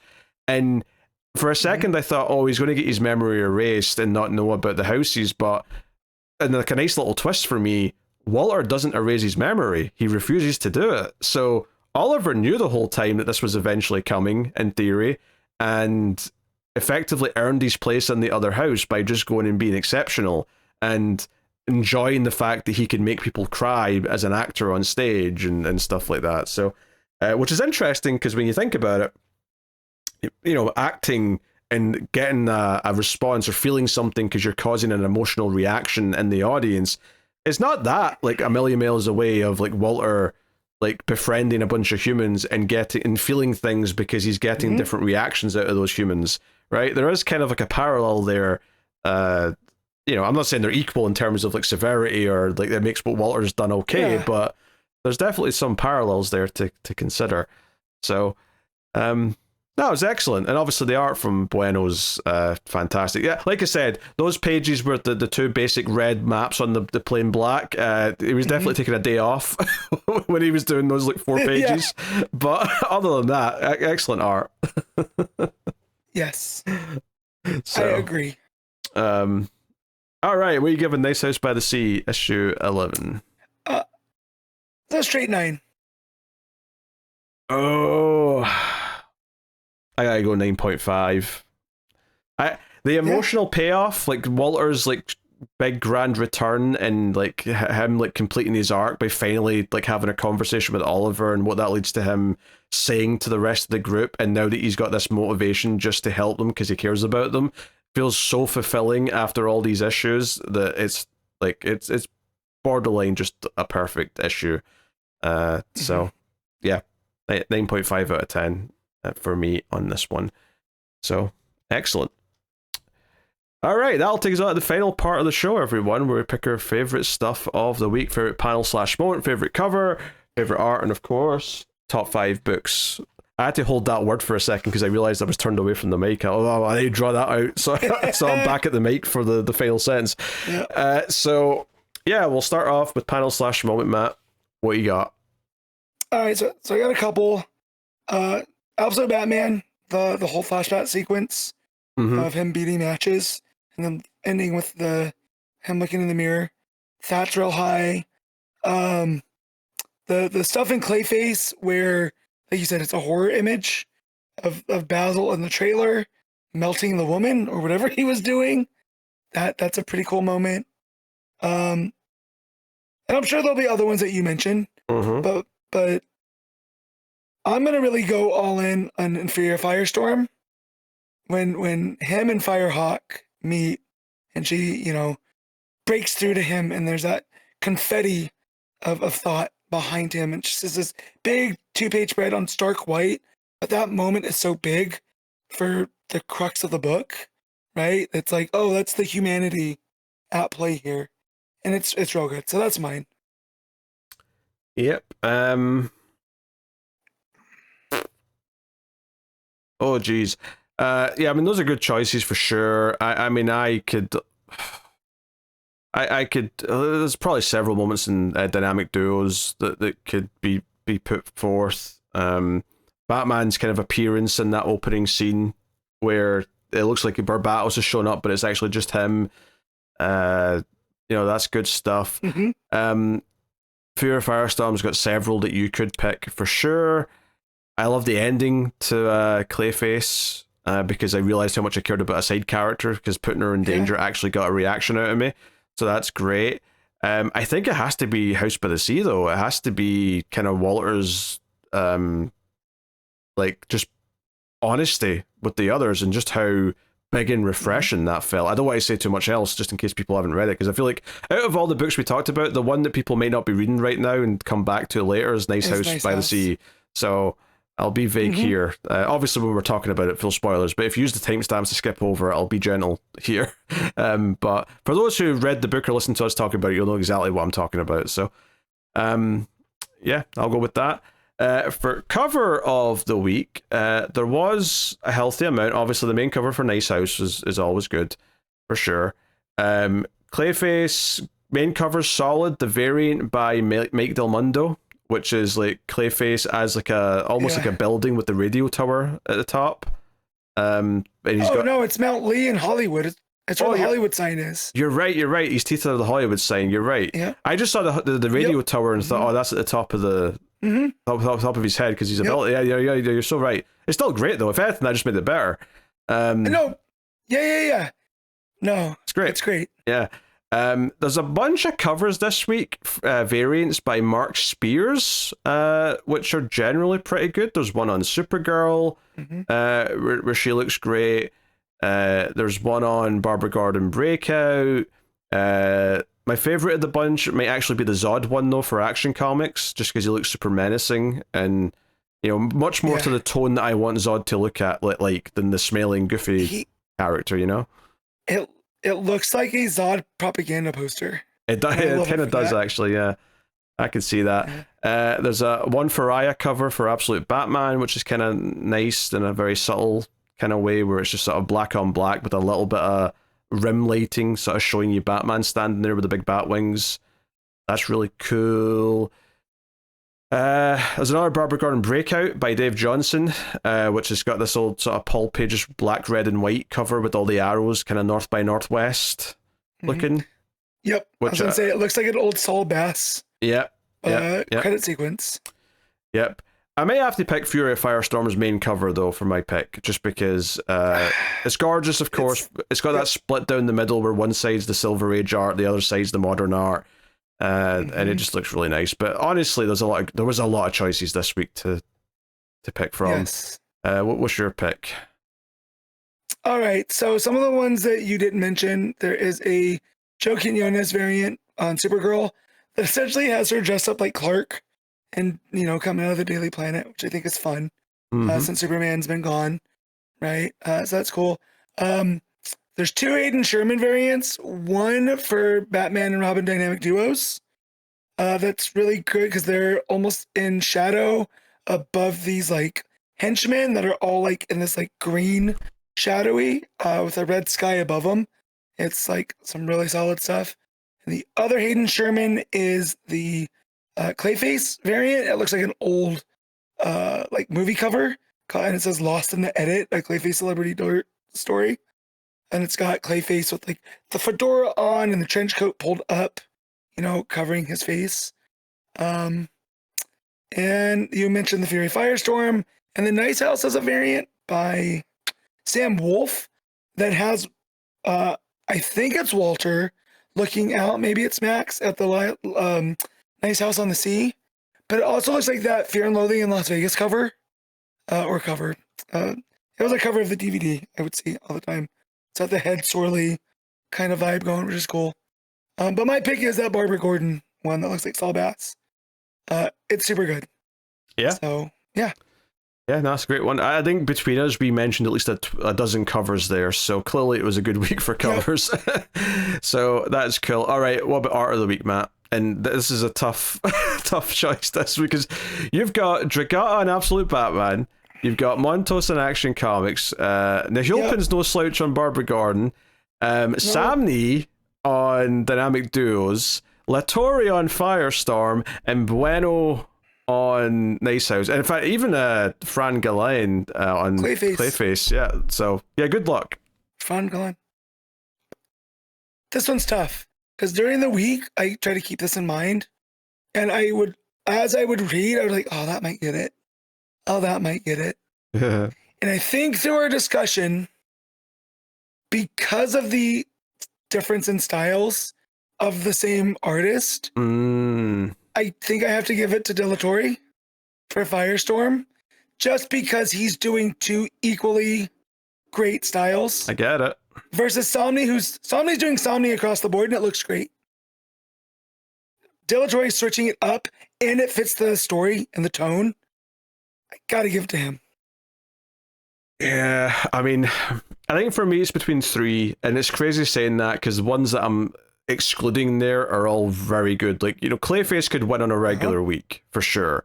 Montos could win on a regular week, but it is really between Samnee, Latorre, and Bueno for me this week, and they're all fantastic. They all have strong cases as to why this week should be the week for them.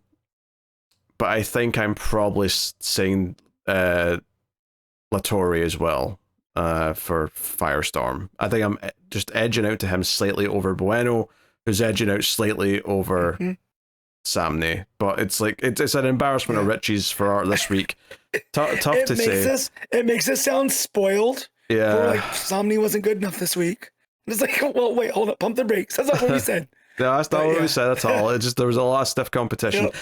And there's 11 more Samnee issues to come, so there's plenty of time for him to rake in the weekly award.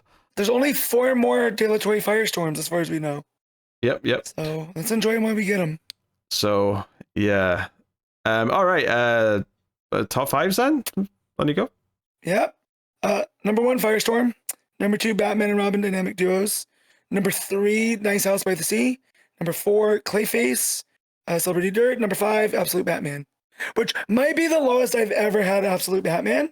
And that's just those other books were just that fantastic. Yeah, it's not that book being lesser this week. It's just that there were so many good books this week, which I'm happy to say, because I think after Supergirl in Action, I was like, oh God, what was this week going to be? And then everything else I read was great. Okay. This is tough, but okay. My number 1 is Nice House by the Sea. Number 2 is Fury of Firestorm. Number 3 is Dynamic Duos. Number 4 is Clayface. Number 5, Absolute Batman. Wait, was that the same as your order? No, it wasn't. Number 1 and 2 were swapped. Same. Not same books, different order. Right. Okay. Okay. Well, there you go. Really good week, despite the disappointment of the Superman crossover. Very, very good week from DC. Yeah. That's all like how we partnered up that discussion so we could save time to go over the other ones, you know? Yeah, that just made sense to me to bundle those together. Mm-hmm. Although I'm sure David, when he's splitting them up for YouTube, is going to be like, "Oh, I have to make a thumbnail with both covers." Tough. Sorry, David, but not really. Tough. All right, coming out next week from DC Comics, we have Absolute Green Arrow issue 4, Absolute Flash 18, Nightwing 141, World's Finest 54, New Titans 38, Lobo issue 6, Wonder Woman 36, Batwoman issue 6, Deathstroke the Terminator issue 6, Superman Unlimited issue 16, Catwoman 90, Dark Knights of Steel 2 issue 2, End of Life issue 7, and a facsimile or whatever. So there you go. That's what's coming next week. Still a healthy week next week as well. We probably will have solicits next week, so brace yourself for that. But yes. that is everything. So thank you for joining us, everyone. You can, of course, support the show over at Patreon, patreon.com/MailFuzzTV. Get access to those classic solo series that we're doing now monthly there. Currently is Alan Moore's Swamp Thing and Gotham Central. We previously did Batgirl Year 1, so all of that's there, all 9 issues of it. Of course, we're also doing Supergirl, the Peter David run, but that's not on Patreon. That's actually just part of the show every month now, usually in week 1. But that could move in the month depending on what week becomes busier. But week 1's the quieter week right now, so that's where it goes. Thanks to everyone who already does support us. It really does make the show possible. You get the show a little bit earlier on Patreon as well, whenever it's ready, really, by the time it's done rendering and whatnot. And when it's a 3-hour show, like this one is, it takes longer to do all that stuff. But hey, that just means we had a good time talking about all the books. So thank you for joining us once again. We do appreciate it. Keep reading DC Comics, and remember to never get lost in the Speed Force.